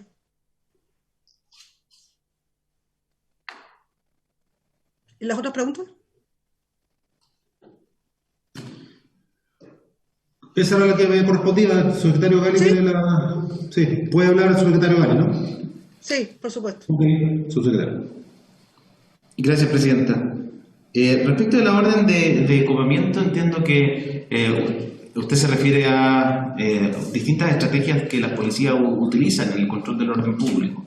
Esas órdenes y las estrategias de operación en el terreno son planificadas por las propias fuerzas policiales. No hay instrucción por parte de la autoridad política de la estrategia táctica que usan las fuerzas de orden y seguridad. Respecto de... Espérese, disculpe, pero para acotar, el copamiento, que cuando supimos que hubo, no sé en qué mes, copamiento de Plaza Dignidad, Plaza Baquedano, ¿usted dice que fueron las propias policías quienes decidieron eso? Presidenta, ¿le pido la palabra? Sí. Sí, efectivamente, son las policías las que fijan las estrategias tácticas para cumplir con el rol que les compete. Son si usted quiere ponerlo así, esto es regla general, Presidenta. Si usted lee la Ley Orgánica General de Bases de Administración del Estado, la Ley Orgánica de Bases distingue entre aquellos órganos que son políticos, las autoridades políticas, sus ministros, subsecretarios, no sé, ministerios y subsecretarías que están a cargo de desarrollar planes, políticas y programas. Es decir, le fijan los objetivos a los servicios públicos y evalúan el nivel de cumplimiento de dichos objetivos. Por otro lado, los servicios públicos, que son servicios que son de carácter permanente, que están a cargo de la provisión permanente de bienes públicos a la ciudadanía, salud, educación, etcétera, etcétera. En este caso, son las policías las encargadas de proveer el bien público, seguridad a la ciudadanía, y la forma en que éstas lo proveen lo definen, obviamente, dichos servicios públicos. En este caso, la forma de proveer el mantenimiento y restablecimiento del orden público en un determinado territorio son los mandos policiales los que determinan la estrategia táctica para poder cumplir dicha función de la que están a cargo, por lo demás, por mandato constitucional, presidente. Esto no es una ocurrencia de la autoridad política, sino que es la propia Constitución, en su artículo 101, la que le mandata a las fuerzas de orden y seguridad el control del orden público y la seguridad. Y incluso es la propia Constitución la que habla de darle eficacia al derecho, presidente. Respecto a su pregunta, Presidenta, sobre el impulso de una comisión de verdad. Bueno, Presidenta, nosotros lo que hemos hecho es poner a disposición de la Fiscalía, ¿no es cierto?, y de los tribunales de justicia toda la información para que se lleven adelante las investigaciones penales en esta materia, y obviamente, como no es objeto de esta comisión, no puedo manifestarme respecto a lo futuro. Así se me ha pedido por parte de usted, así que lamentablemente cualquier intención que tenga el gobierno para lo futuro no podría ser objeto de esta comisión investigadora. Y por último, Presidenta, que habló media hora de lo futuro en todo caso, para que no se tire en el suelo, su secretario, porque si no borro el acta a la media hora que usted ha planteado, y creo que no correspondería. Pero bueno, sigamos. ¿Le pido la palabra, Presidenta? Sí. Oiga, y por último, el último punto, la visita a las comisarías. Nosotros, Presidenta, no nos compete, ¿no es cierto?, hacer visitas inspectivas. Eso le corresponde a lo que nosotros hicimos. Por el contrario, fue ir a conocer en terreno cuál era la realidad, pero con posterioridad a los hechos. Ahora, lo que sí es que nosotros valoramos, Presidenta, que hubo casos en que sí los órganos jurisdiccionales se constituyeron en el lugar de los hechos. Por ejemplo, el juez Urrutia fue un caso muy conocido, ¿no es cierto?, en que se constituyó en la estación del Metro Baquedano para descartar que allí existiera un centro de tortura, como se había denunciado. Yo le hablé de las comisarías, le pregunté a las comisarías. Es que hay una comisaría, Presidenta, solo para especificar, hay una comisaría en el Metro Plaza Baquedano. Ya no, sí, efectivamente, gracias, diputada Hertz, ya no hay una comisaría en ese lugar, pero en ese momento la denuncia era que en ese lugar había un centro de tortura. Por suerte, Presidenta, yo diría, era una diligencia valorable por parte de un juez de garantía que se constituyó en ese lugar y pudo descartar denuncias al respecto que dañaron, eso sí, y generaron gran cantidad de violencia en nuestra región. Así que entiendo, Presidenta. Yo le había preguntado, disculpe, que si tiene que ver con el ahora, era el programa de reparación de las víctimas ocular, y eso sí está ocurriendo ahora. Efectivamente, Presidenta, una de las medidas que hemos impulsado como gobierno, ahora eso están bajo la dependencia, y entiendo que fueron convocados a esta comisión tanto el ministro de Justicia y Derechos Humanos como el ministro de Salud. Efectivamente está el programa PIRO, que es un programa dedicado exclusivamente a no, si conocemos el programa, las falencias que tiene el programa, si lo están trabajando. Sí, efectivamente, bueno, lo que hemos estado trabajando, Presidente, porque aquí el foco, más allá de que se determinen las responsabilidades de quienes causaron, ¿no es cierto?, ese daño, lo importante es que esos ciudadanos reciban por parte del Estado una atención que les permita, ojalá, en la mayor medida de lo posible, ¿no es cierto?, volver a su estado en que se encontraban antes de haber sufrido esas trágicas heridas, y por lo mismo hay un fortalecimiento del programa de PIRO por parte del Ministerio de Salud. Nosotros estamos trabajando en el gobierno a través de Salud y a través de la Subsecretaría de Derechos Humanos para poder potenciar ese programa y de esa manera poder dar atención oportuna a esos ciudadanos, Presidente. Gracias, subsecretario. Diputada Carmen Gérpérez, dos cosas. Le voy a dar la palabra, pero antes voy a prorrogar la sesión porque vamos a tener que escuchar al profesor Luis Cordero, que ha estado esperando pacientemente todo el tiempo y por tanto ha sido invitado también. Así que para decir eso, ahora sí, diputada Carmen Gérpérez, lo más breve para escuchar al profesor Cordero. Gracias, presidenta, porque está el subsecretario acá, entonces es bien importante aclarar algunas cosas. En primer lugar, presidenta, yo lamento que hayamos tenido que perder el tiempo leyéndole el mandato de la comisión al subsecretario y al ministro. Es insólito que no lo conozcan cuando son citados a una comisión investigadora. En segundo lugar, yo quisiera señalar que la modificación a los protocolos que se hacen en julio de este año sobre el uso de la escopeta antidisturbios, en realidad no están concordes con la guía de Naciones Unidas sobre armas menos letales, que prohíbe expresamente apuntar cualquier tipo de proyectil de impacto cinético a las partes altas del cuerpo. Muy por el contrario, este protocolo lo que hace es expandir las hipótesis de uso precisamente de esas escopetas antidisturbios, porque no está prohibiendo de manera alguna las municiones de perdigones, y que el subsecretario Gali no ha respondido concretamente el hecho de que desde que él asumió han habido más de 100 traumas oculares. Y quiero insistir en la falencia de este protocolo, porque para que quede constancia en acta, no está conforme a los estándares internacionales e, insisto, amplía las hipótesis de uso de los perdigones. Y el tema es que está prohibido estrictamente los proyectiles de impacto cinético a la parte superior del cuerpo en cualquier circunstancia, Entonces, atendido esto, quisiera también consultar al subsecretario Gali y al ministro que están aquí presentes si han contemplado la posibilidad para hacer efectivo realmente el cumplimiento de los protocolos, que no son más que circulares administrativas, cambiar la naturaleza jurídica y transformarlos en una ley para que el cumplimiento sea real, tal como lo observó aquí el director jurídico del Instituto Nacional de Derechos Humanos. Gracias, presidenta.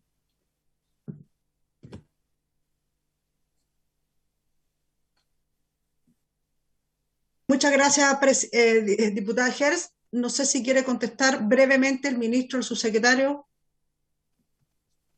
No veo quién levantó la mano, disculpe. Subsecretario, tiene la palabra. Muchas gracias, presidenta. No, presidenta, sobre los dos temas, yo siento que nos hayan tenido que leer el mandato, pero efectivamente fue producto de la confusión que se dio de la lectura. Aparece claramente que el Ministerio del Interior y los actos del gobierno, con ocasión o como consecuencia de lo ocurrido en el 18 de octubre, y eso fue de lo que yo di cuenta, siento haberme alargado, presidente. De violación de derechos humanos, por si acaso, porque va específicamente habla de violación de derechos humanos. Sí, es que por eso mismo, presidenta, todo lo que hemos hecho en materia de reforma, particularmente en materia de control del orden público, pero también en formación, también en modernización de la gestión, apunta justamente a evitar o minimizar el riesgo de que se vulneren derechos de las personas como consecuencia del actuar policial. Entonces, yo pensé que cabía dentro del mandato de la comisión. Lamento haberme equivocado, presidenta, sinceramente, la comisión.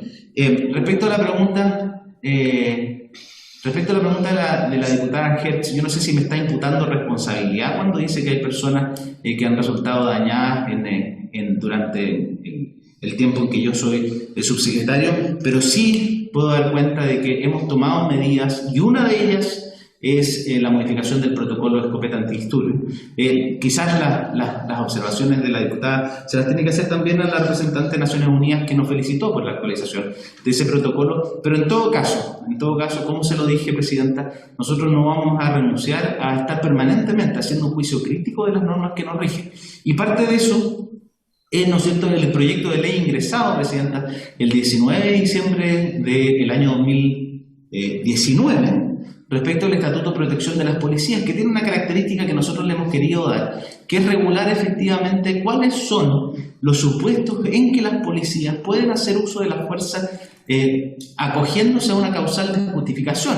Y eso apunta justamente al objetivo que nos plantea la diputada Hertz, presidenta, por su intermedio. Porque nosotros necesitamos claramente definir el marco de acción a la policía. Y aquella policía que se sale de ese marco comete delito, presidenta. Es así de grave y por lo tanto eso es lo que corresponde. El problema que tenemos hoy es que la causal de justificación está indeterminada y correctamente lo dice la diputada Hertz. Terminamos recurriendo a actos administrativos que son infralegales para determinar cuál es el deber que debe cumplir las fuerzas policiales cuando actúan en ejercicio de su función. Y por lo tanto creo que es muy válida la discusión que nos plantea la diputada Hertz, presidenta, en cuanto a definir claramente cuál es el marco legal de acción de las fuerzas de orden y seguridad. Nosotros incluso en una propuesta que le hicimos hace pocos días a la Comisión de Seguridad Ciudadana de la Cámara, lo ampliamos incluso a las fuerzas armadas cuando actúan en estado de excepción constitucional o incluso a la Armada cuando actúa como policía marítima, que también tienen que tener claras las reglas de uso de la fuerza cuando actúan en el control del orden público, actúan legítimamente en el uso de la fuerza. Y por eso mismo, presidente, yo no puedo más que coincidir con la diputada Hertz, y como no puedo hablar del futuro, ¿no es cierto?, sí puedo manifestarle que nosotros presentamos ese proyecto de ley de estatuto de protección y sí también lo hemos planteado como desafío en la última sesión de la Comisión de Seguridad Ciudadana. Presidenta, yo espero que de la Secretaría de esa comisión puedan informarles adecuadamente cuál fue el tenor de la discusión que sostuvimos en esa oportunidad. Gracias, presidenta. Gracias, subsecretario, a pesar de sus palabras quejándose, pero yo le dije, después del invitado Luis Cordero, profesor, podemos seguir hablando del futuro. Y si le doy tiempo, insisto, 40 minutos para que no siga ahí haciendo esa frase llorona que nos conocemos. Diputado Pardo, tiene la palabra. Gracias, presidenta. La verdad es que en mi intervención anterior, y por eso vuelvo a pedir la palabra, yo respeto, por supuesto, y valoro su gestión en la conducción de la comisión. Usted tiene que ponerle el tiempo a los invitados, pero no comparto su interpretación, ni por su intermedio de la diputada Hertz, restrictiva respecto de las acciones del Ejecutivo, que está expresamente señalado en el mandato de la comisión, para conocer, y a mí como integrante de la comisión me interesa conocer todo aquello que diga relación con las medidas que se han adoptado y que se están adoptando. Entonces yo creo que yo le pediría que en la interpretación del mandato de la comisión no fuese tan restrictiva, porque creo que está incurriendo en un error que por cierto es opinable. Respecto de la extensión de la hora, yo le quiero pedir que pida el acuerdo. Yo no le voy a negar el acuerdo, pero yo por lo menos no me puedo quedar, y me parece que por respeto al invitado debiéramos quizá darle la prioridad en la próxima sesión para que exponga, porque diputado, en la última sesión. Bueno, podríamos, yo le pido disculpas de antemano, presidenta, yo no me puedo quedar porque desgraciadamente estoy con otro compromiso en este minuto, pero igual le hago presente que podríamos a lo mejor escucharlo extraordinariamente si lo convocan.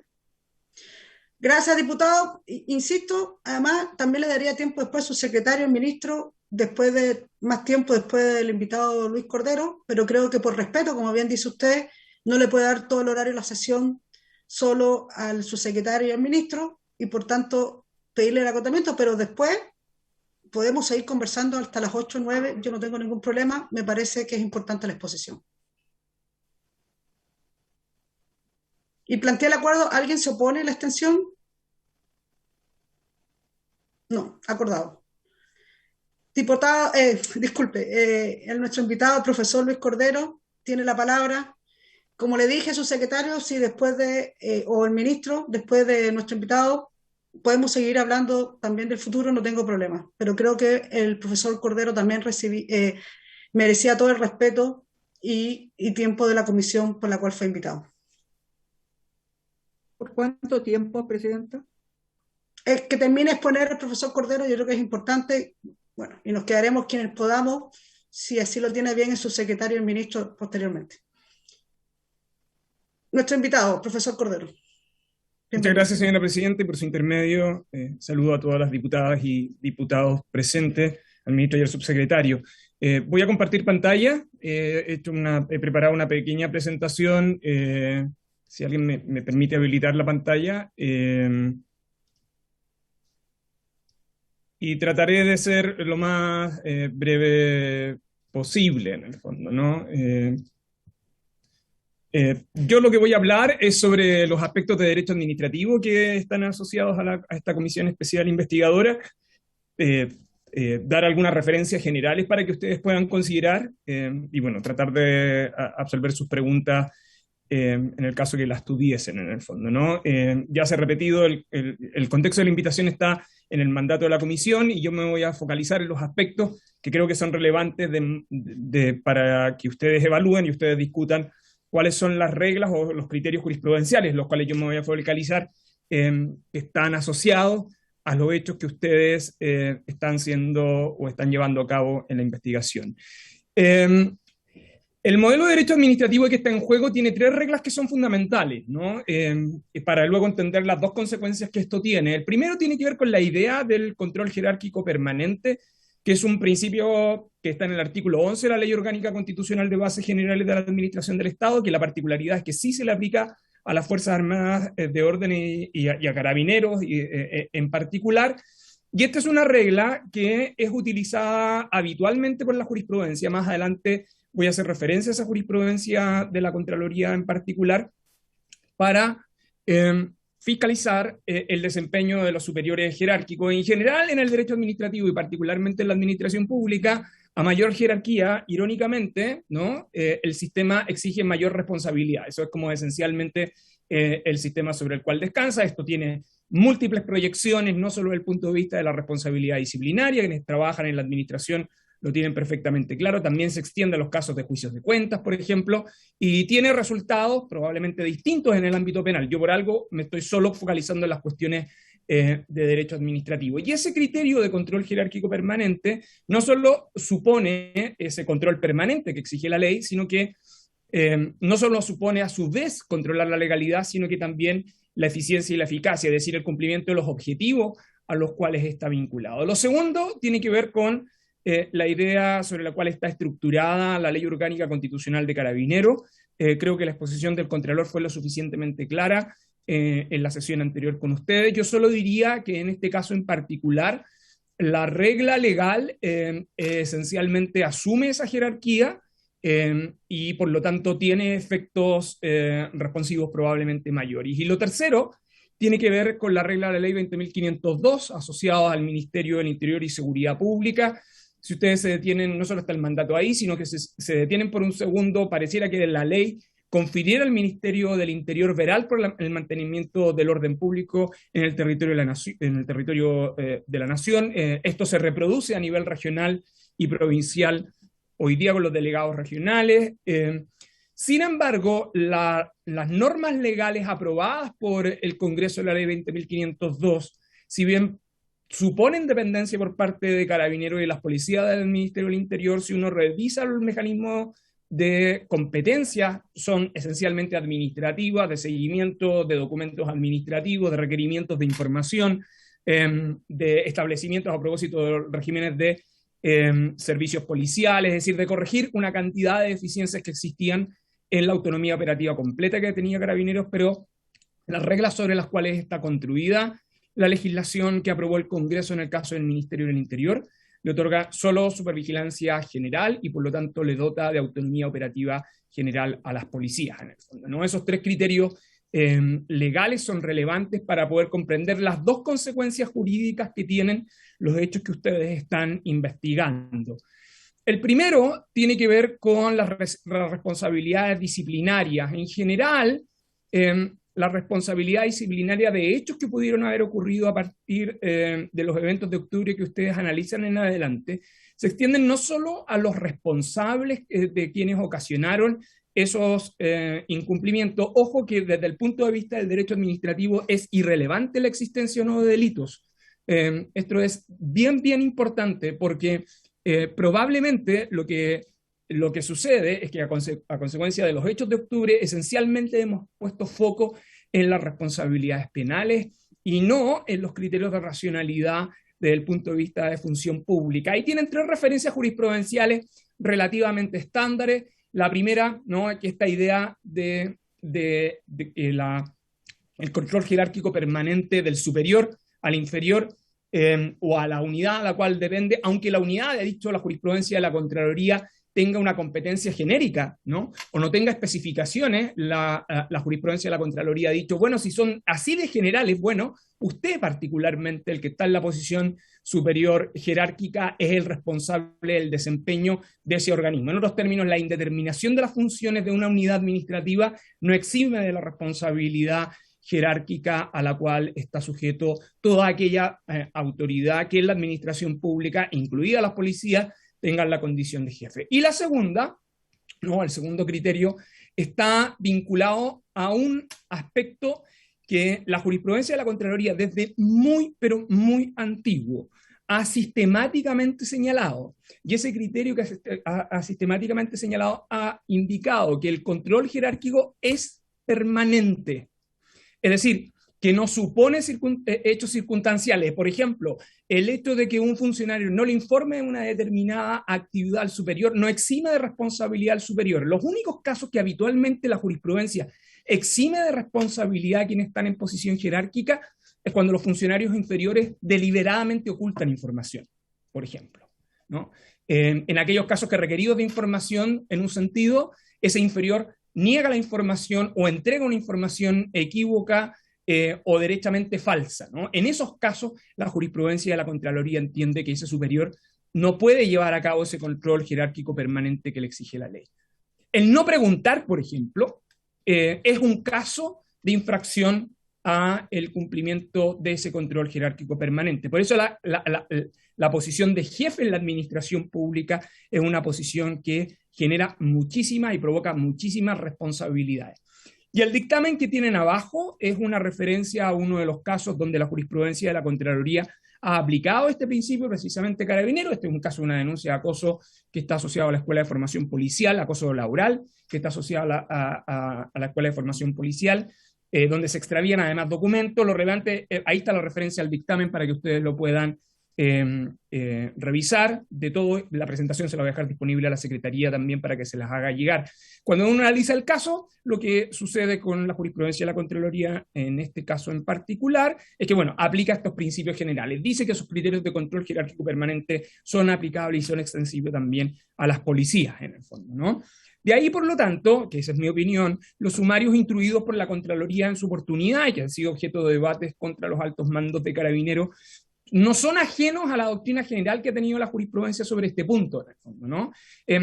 Esencialmente, y esto tiene muchísima relevancia por lo que más adelante voy a exponer, en el caso de la jurisprudencia judicial, porque habitualmente cuando las autoridades administrativas tienen protocolos definidos, esto no solo pasa en Carabineros, pasa en Salud, pasa en una serie de organismos públicos, cuando definen sus manuales de operación, por ejemplo, sus manuales de procedimiento, que no están obligados por ley tenerlos, pero sí los implementan, habitualmente la jurisprudencia entiende que esos son estándares exigibles a esos funcionarios y por lo tanto por parte de los jefes de velar porque estos se respeten permanentemente. Entonces la idea de control jerárquico permanente es una exigencia habitual para todos los funcionarios públicos, particularmente en instituciones jerarquizadas, y la hipótesis de excepción a quienes están en una situación de jefe son más bien acotadas. Esto tiene manifestaciones no solo desde el punto de vista disciplinario, este estándar es habitualmente utilizado también en los casos de responsabilidad por juicio de cuenta, ¿no? Hay veces que el jefe no firma el cheque, pero sí tiene que estar al tanto de cómo se están desarrollando la ejecución del gasto público. En esos casos, por ejemplo, la Contraloría también hace responsable a los funcionarios. Entonces, dicho esto, este primer criterio, habitualmente utilizado por la jurisprudencia, no es extraño que esté siendo utilizado en este caso en particular. El segundo, que desde el punto de vista de los temas en los cuales yo trabajo, que es en derecho administrativo, es la responsabilidad civil extracontractual del Estado, que da origen a los hechos ocurridos a partir de octubre en adelante.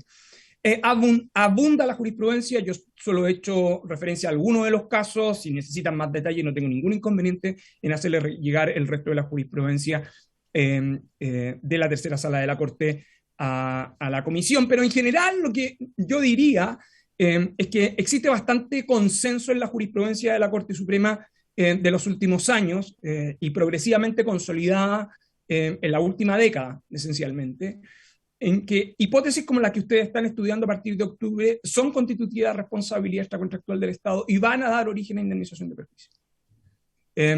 Esencialmente porque las hipótesis que se dan en ese caso serán en la actuación ilegal del funcionario. Es evidente que cuando han existido delitos por parte de los funcionarios, estos han sido condenados, aunque sean ilícitos que ocurran y que sean reprochables personalmente, la jurisprudencia de la Corte es lo suficientemente estándar para sostener que son casos en los cuales también se hace extensiva la responsabilidad.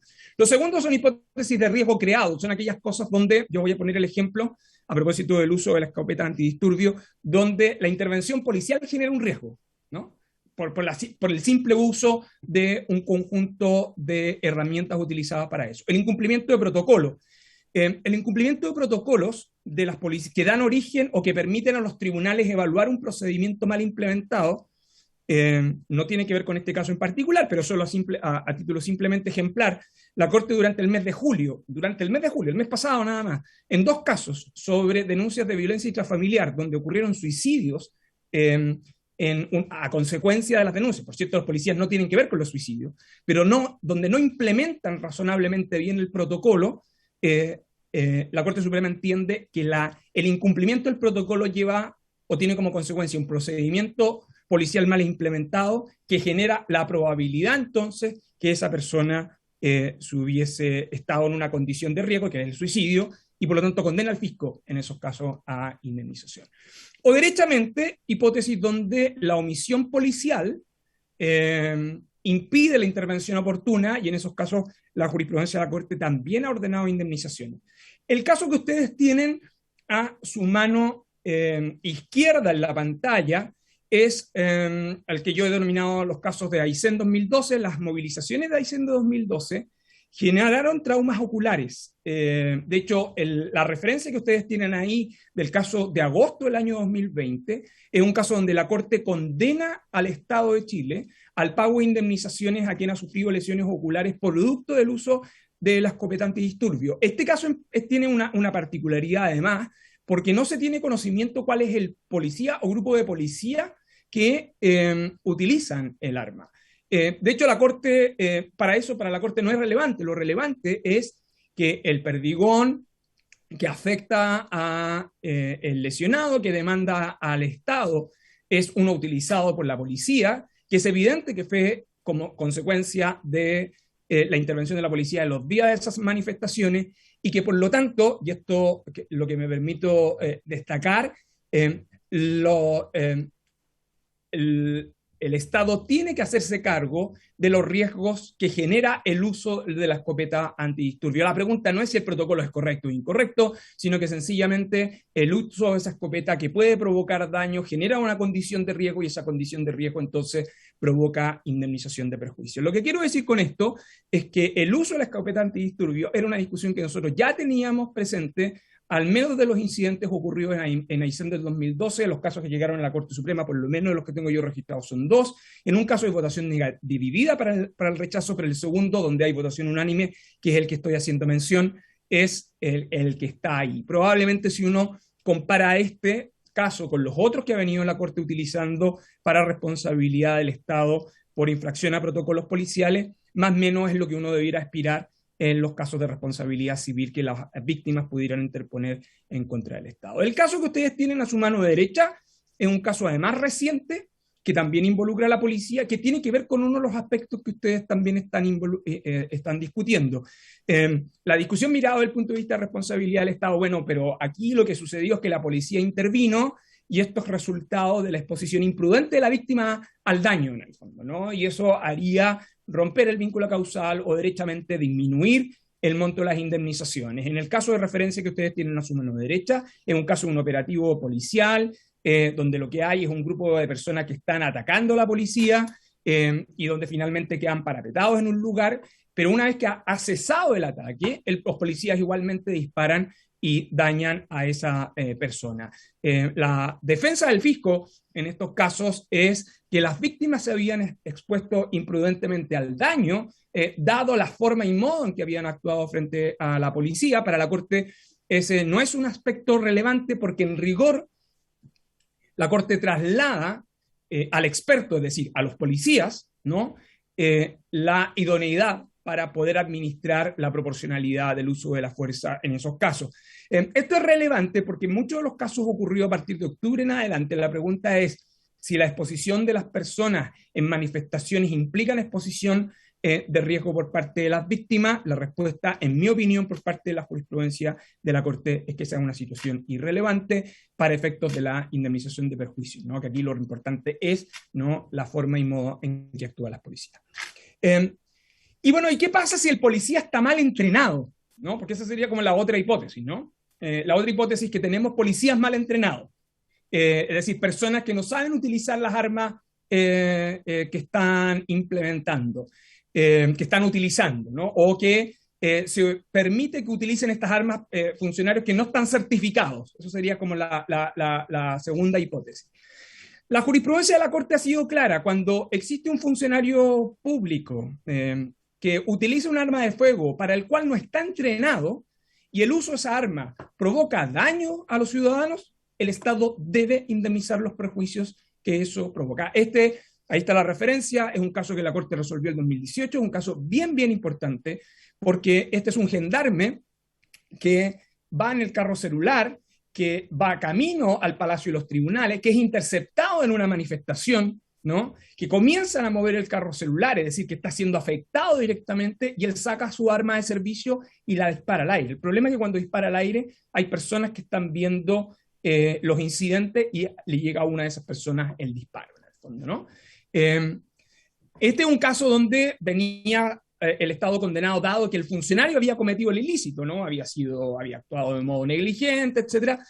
Pero acá he dejado los párrafos destacados, la referencia del rol está ahí para que ustedes lo detallen. La Corte es muy severa con el Estado porque acredita que el gendarme no estaba entrenado para utilizar el arma de fuego bajo condiciones de presión o estrés asociado. En términos sencillos, significaría que cuando usted dispone del uso de herramientas de estas características que potencialmente pueden provocar daño a los ciudadanos y las personas no están adecuadamente entrenadas para el uso de ellas, entonces quien debe pagar los perjuicios es el Estado, ¿no?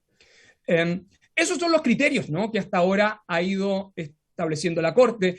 Y yo le diría que los hechos están un poco más allá, exceden a este tema de la comisión investigadora, pero que por cierto sirven para reforzar las conclusiones. La Corte ha venido estableciendo que el Estado debe indemnizar en estos casos porque se encuentra en una posición de garante. Eso también lo ha hecho en relación o también podría ser exhibido respecto del caso de las policías. La Corte ha venido condenando al Estado por intervención de la persecución ineficaz de los delitos. Esto no es para nada trivial, es decir, personas que pierdan la oportunidad de condena en relación a algo producto de un mal desempeño en la actuación de la investigación criminal por parte de la policía o por la actuación de la policía y del Ministerio Público. Y además de eso, en general entiende la Corte un criterio bien amplio para efectos de situaciones de riesgo en las cuales provocan actuaciones como las que hemos conocido a partir de octubre del 2019. Y esto es relevante porque el Estado de Chile ha reconocido de alguna manera que estos hechos provienen de incumplimientos de protocolos o de situaciones de riesgo provocadas por la policía. Y eso está, en mi opinión, reconocido en la Ley de Presupuesto del año 2021. La Ley de Presupuesto del año 2021 tiene dos reglas que son muy claras en este sentido. Los hechos de octubre no pudieron ser capturados en ninguna glosa presupuestaria de la Ley de Presupuesto del año 2020 por razones obvias. Esa Ley de Presupuesto ya había sido discutida. Pero sí fueron capturados en la Ley de Presupuesto que el Congreso sí discutió el año 2020. Como ustedes bien sabrán, diputadas y diputados, lo que nosotros hemos entendido, ¿no?, y la propia jurisprudencia del Tribunal Constitucional ha entendido, es que la ley de presupuesto no es una simple asignación de una estimación de ingresos o autorizaciones de gasto, sino que también opera como un mecanismo adecuado de control público. Hay dos reglas, si me permiten el comentario, en respecto de las cuales el Congreso ya reconoció responsabilidad por parte del Estado. El primero, que es la glosa 03 de la partida 10, que es la partida del Ministerio de Justicia, la Subsecretaría de Derechos Humanos, donde se reconoce que hay recursos disponibles para la reparación de las víctimas en materia de vulneración de derechos humanos, en el fondo, ¿no? La pregunta es cómo se llevan a cabo esas compensaciones, qué significan esas reparaciones. El modelo legal para víctimas de violaciones de derechos humanos en la legislación chilena tiene distintas modalidades para ese fin. Y la partida 05, que disculpen que me involucre en un tema del cual yo escuché a propósito que tenían con anterioridad, a propósito del presupuesto de Carabineros de Chile, en la glosa 09, le impone la obligación a Carabineros, no al Ministerio del Interior, a Carabineros, de informar a las comisiones de salud, ¿no?, de la Cámara y del Senado, de Derechos Humanos, a la Comisión de Derechos Humanos de la Cámara de Diputados, a la Comisión Mixta de Presupuesto, a la Comisión Especial de Seguridad, a la Comisión de Constitución y Reglamento, etcétera, que informen, entre otras cosas, sobre los productos químicos que utilizan las policías en el desempeño del orden público. Hay otra serie de obligaciones en el fondo, ¿no? Es decir, el Congreso estableció dos reglas de control respecto del funcionamiento de la policía. Uno en relación a Carabineros directamente, que es una obligación de Carabineros según esta glosa presupuestaria. Yo desconozco si esas obligaciones de información trimestral han sido entregadas al Congreso según lo exige la glosa y los detalles que tiene la glosa.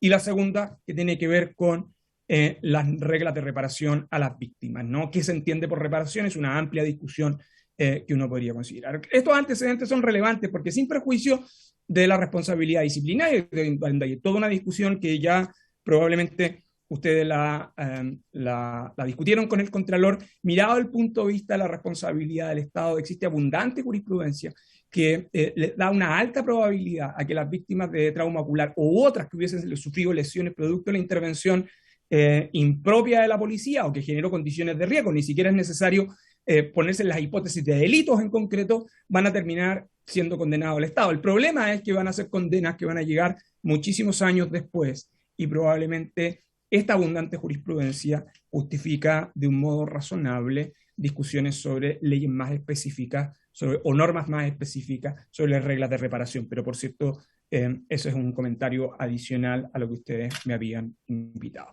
Eso es lo que puedo exponer a ustedes, señoras y señores, señoras diputadas y señores diputados. Muchas gracias.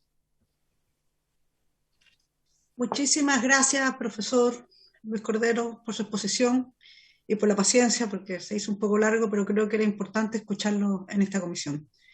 Le ofrezco la palabra a los diputados y diputadas para hacerle consultas al profesor Cordero. Diputada Carmen Gers. Gracias, presidenta. Bueno, agradecerle, por cierto, al profesor Cordero que nos haya entregado estos antecedentes que son muy importantes acerca de las competencias, de las responsabilidades y sobre todo, después de haber escuchado al Contralor, también se complementan lo que es la responsabilidad administrativa, en particular para nosotros del alto mando. Una pregunta, bueno, que en definitiva con la exposición que hizo de alguna manera la respondió, pero que pudiéramos concretarla. ¿Quién tiene las competencias y en definitiva es responsable, ya que todos eluden esta responsabilidad, de dar instrucciones precisas para evitar o detener conductas que impliquen violaciones de derechos humanos en las policías, en concreto en Carabineros de Chile? Hay una cadena jerarquizada, porque quienes han concurrido a esta comisión, tanto el general director de Carabineros, hoy el subsecretario del Interior, el ministro del Interior, eluden la caracterización de la jerarquía. O sea, si yo le señalo a través suyo, presidenta, al subsecretario, que desde que él asume hay más de 100 traumas oculares, y me responde que yo pretendo responsabilizarlo a él, O sea, no estamos entendiendo nada, digamos, de la cual es lo que interesa. Obviamente el ministro del Interior y el subsecretario, que es el responsable, que con quien se vincula administrativamente Carabineros, que el ministro del Interior es el responsable político. Yo quisiera esa consulta hacerle al profesor Cordero.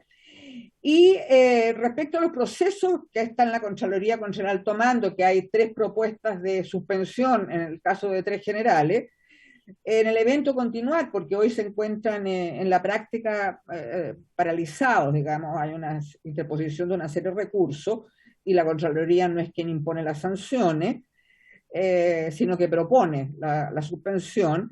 Si jurídicamente, en el caso que no se aplicara ninguna de las sanciones propuestas por la Contraloría, ¿podría la máxima autoridad civil, en este caso el presidente de la República, tener algún tipo de responsabilidad administrativa? Gracias, presidenta. Muchas gracias, diputada. ¿Alguna otra consulta, profesor Cordero? No. Profesor, tiene la palabra. Ya. Diputada Hertz, yo voy a responder con los criterios de derecho administrativo, en el fondo, ¿no? Con los criterios de derecho administrativo, en estricto rigor, instruir que yo cumpla la ley es como algo irónico, en el fondo, ¿no? Es como, de hecho, es como un sinsentido, porque hay un mandato explícito de que así sea. Desde la responsabilidad, dado el modelo legal que tiene el Ministerio del Interior y Seguridad Pública, del modo que quedó establecido, las obligaciones que recaen sobre el Ministerio del Interior son de orden administrativo y no son de orden operativo. Por lo tanto, todas aquellas responsabilidades de orden operativo por el actuar de la policía se extienden desde quien comete el ilícito hasta, ¿no?, hasta el mando superior de esa institución. Por eso tiene lógica que el Contralor hubiese instruido sumarios administrativos contra el alto mando y no contra, o no hubiese extendido ese régimen de responsabilidad al Ministerio del Interior por las características de extensión. Y eso es por un problema de mal diseño legal que nosotros tenemos. Nosotros hablamos en la ley, después de la reforma, que Carabineros depende del Ministerio del Interior y Seguridad Pública, pero cuando usted analiza las competencias del Ministerio del Interior y Seguridad Pública, son de reportes trimestrales, sobre su localización, es decir, el diseño legal siguió asignando responsabilidad operativa estrictamente y autonomía operativa desde el punto de vista del diseño institucional a la policía, ¿no? Y por eso eso da un margen de racionalidad al por qué, mirado el punto de la investigación del sumario administrativo instruida por la Contraloría, llega hasta el alto mando y no llega más allá.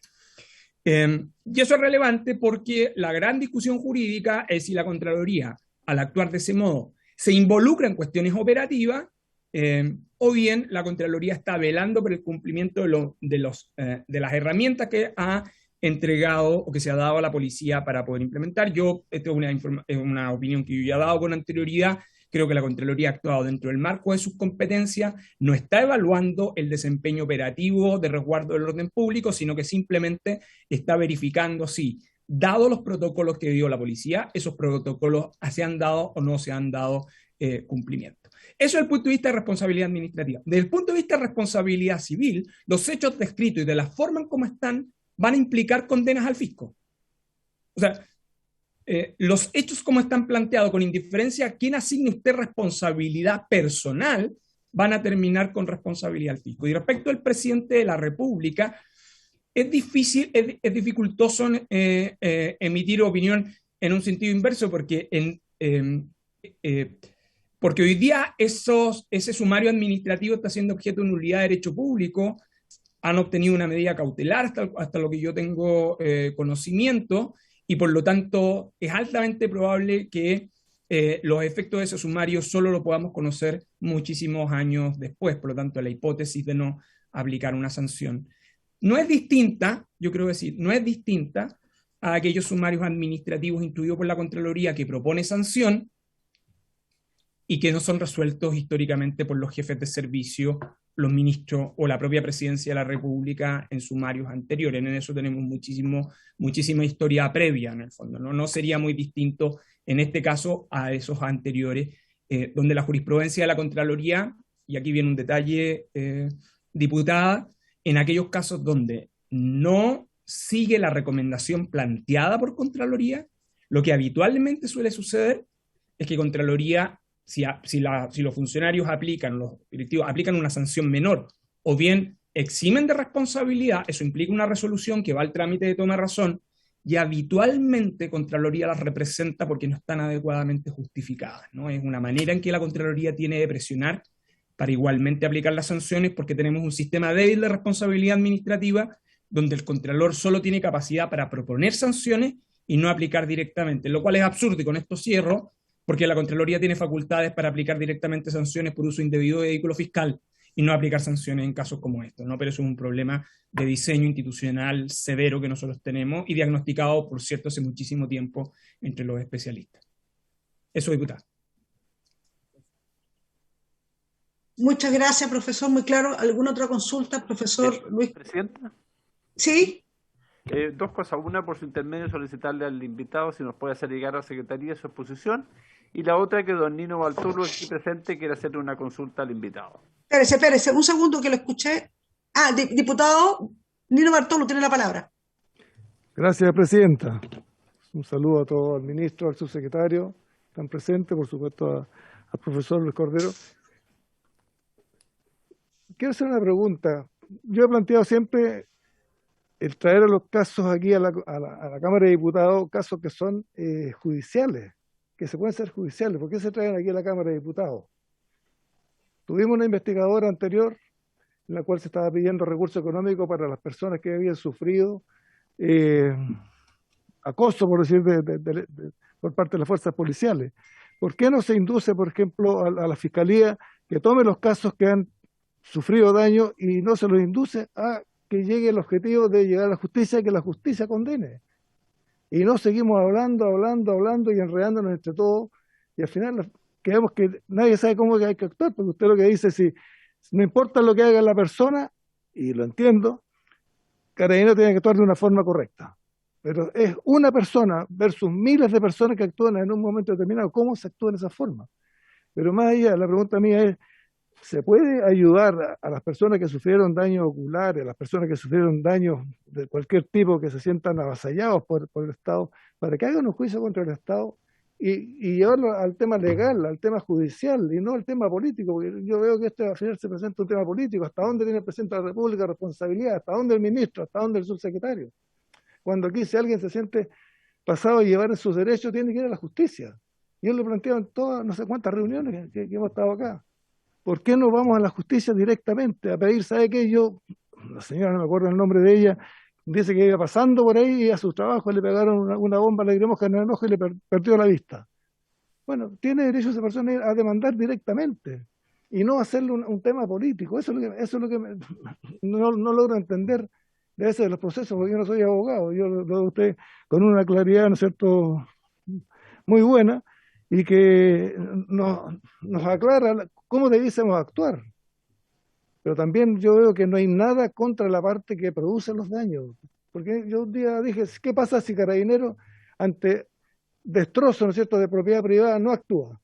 Porque no tiene, ¿sabe qué? No nos vamos a meter, no sabe qué, dejemos acá, ¿cómo lo hacemos? ¿Cuál es el protocolo? Dice siempre el protocolo, pero el protocolo al final siempre resulta al revés.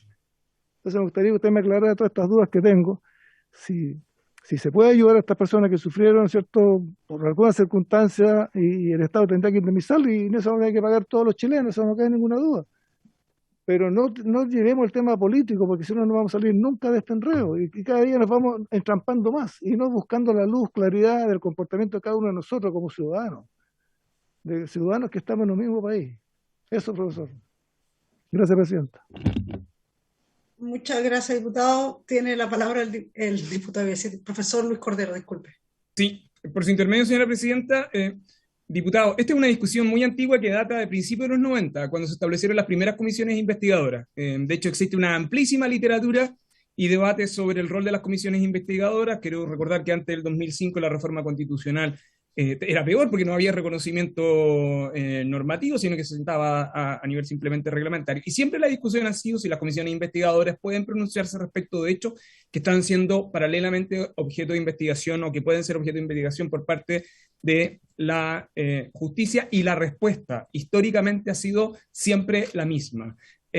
Las comisiones investigadoras responden a una competencia específica que la Constitución le ha conferido a la Cámara de Diputados en su rol de fiscalizar los actos del gobierno. Por cierto, no tiene funciones jurisdiccionales, pero nada impide que pueda desarrollar comisiones investigadoras respecto a asuntos que pueden estar siendo discutidos en los tribunales, entre otras cosas porque el estándar del control político es distinto al estándar del control jurídico. Eso es esencialmente lo que ha sucedido. Y esta es una discusión antiquísima, diputado, y por eso pueden seguir existiendo las comisiones de este modo. Y las veces que se ha querido repudiar judicialmente, los tribunales han entendido que esas impugnaciones son improcedentes porque son funciones privativas de la Cámara de Diputados. Sobre la situación de las víctimas, yo lo único que diría es que teniendo pleno conocimiento de los estándares jurisprudenciales, teniendo pleno conocimiento de cómo más o menos han ocurrido los hechos, en mi opinión, resulta relativamente inadmisible exponer a las víctimas a juicios que van a demorar cerca de 5 años, porque por su parte el Consejo de Defensa del Estado tiene obligación de tener defensa del fisco y no dictar una ley de reparación, que me parece que es lo razonable, entre otras cosas porque una ley de reparación puede resolver situaciones que la indemnización de perjuicios, por cierto, no va a cubrir, más que sino la mera compensación económica. Pero esa es mi única opinión, y si me permiten, es que teniendo pleno conocimiento de los estándares jurisprudenciales que nosotros tenemos vigentes, de los criterios que hay en materia de responsabilidad del Estado, es evidente, en mi opinión, que el fisco va a ser condenado en estos casos. Lo que pasa es que las víctimas para poder hacer eso, van a tener que transitar por un largo peregrinaje judicial que el Congreso podría ahorrar razonablemente bien con una ley de reparación. Eso, señora presidenta. Muchas gracias, profesor. ¿Alguna otra consulta al profesor? No, le damos las gracias, profesor. Gracias por la paciencia nuevamente, por haber estado en la comisión. Así que gracias. Todavía está el ministro y su secretario. Muy bienvenidos de vuelta. Yo me despido. Ya, gracias a ustedes, profesor. No le quitamos más tiempo. ¿Su secretario? Ministro.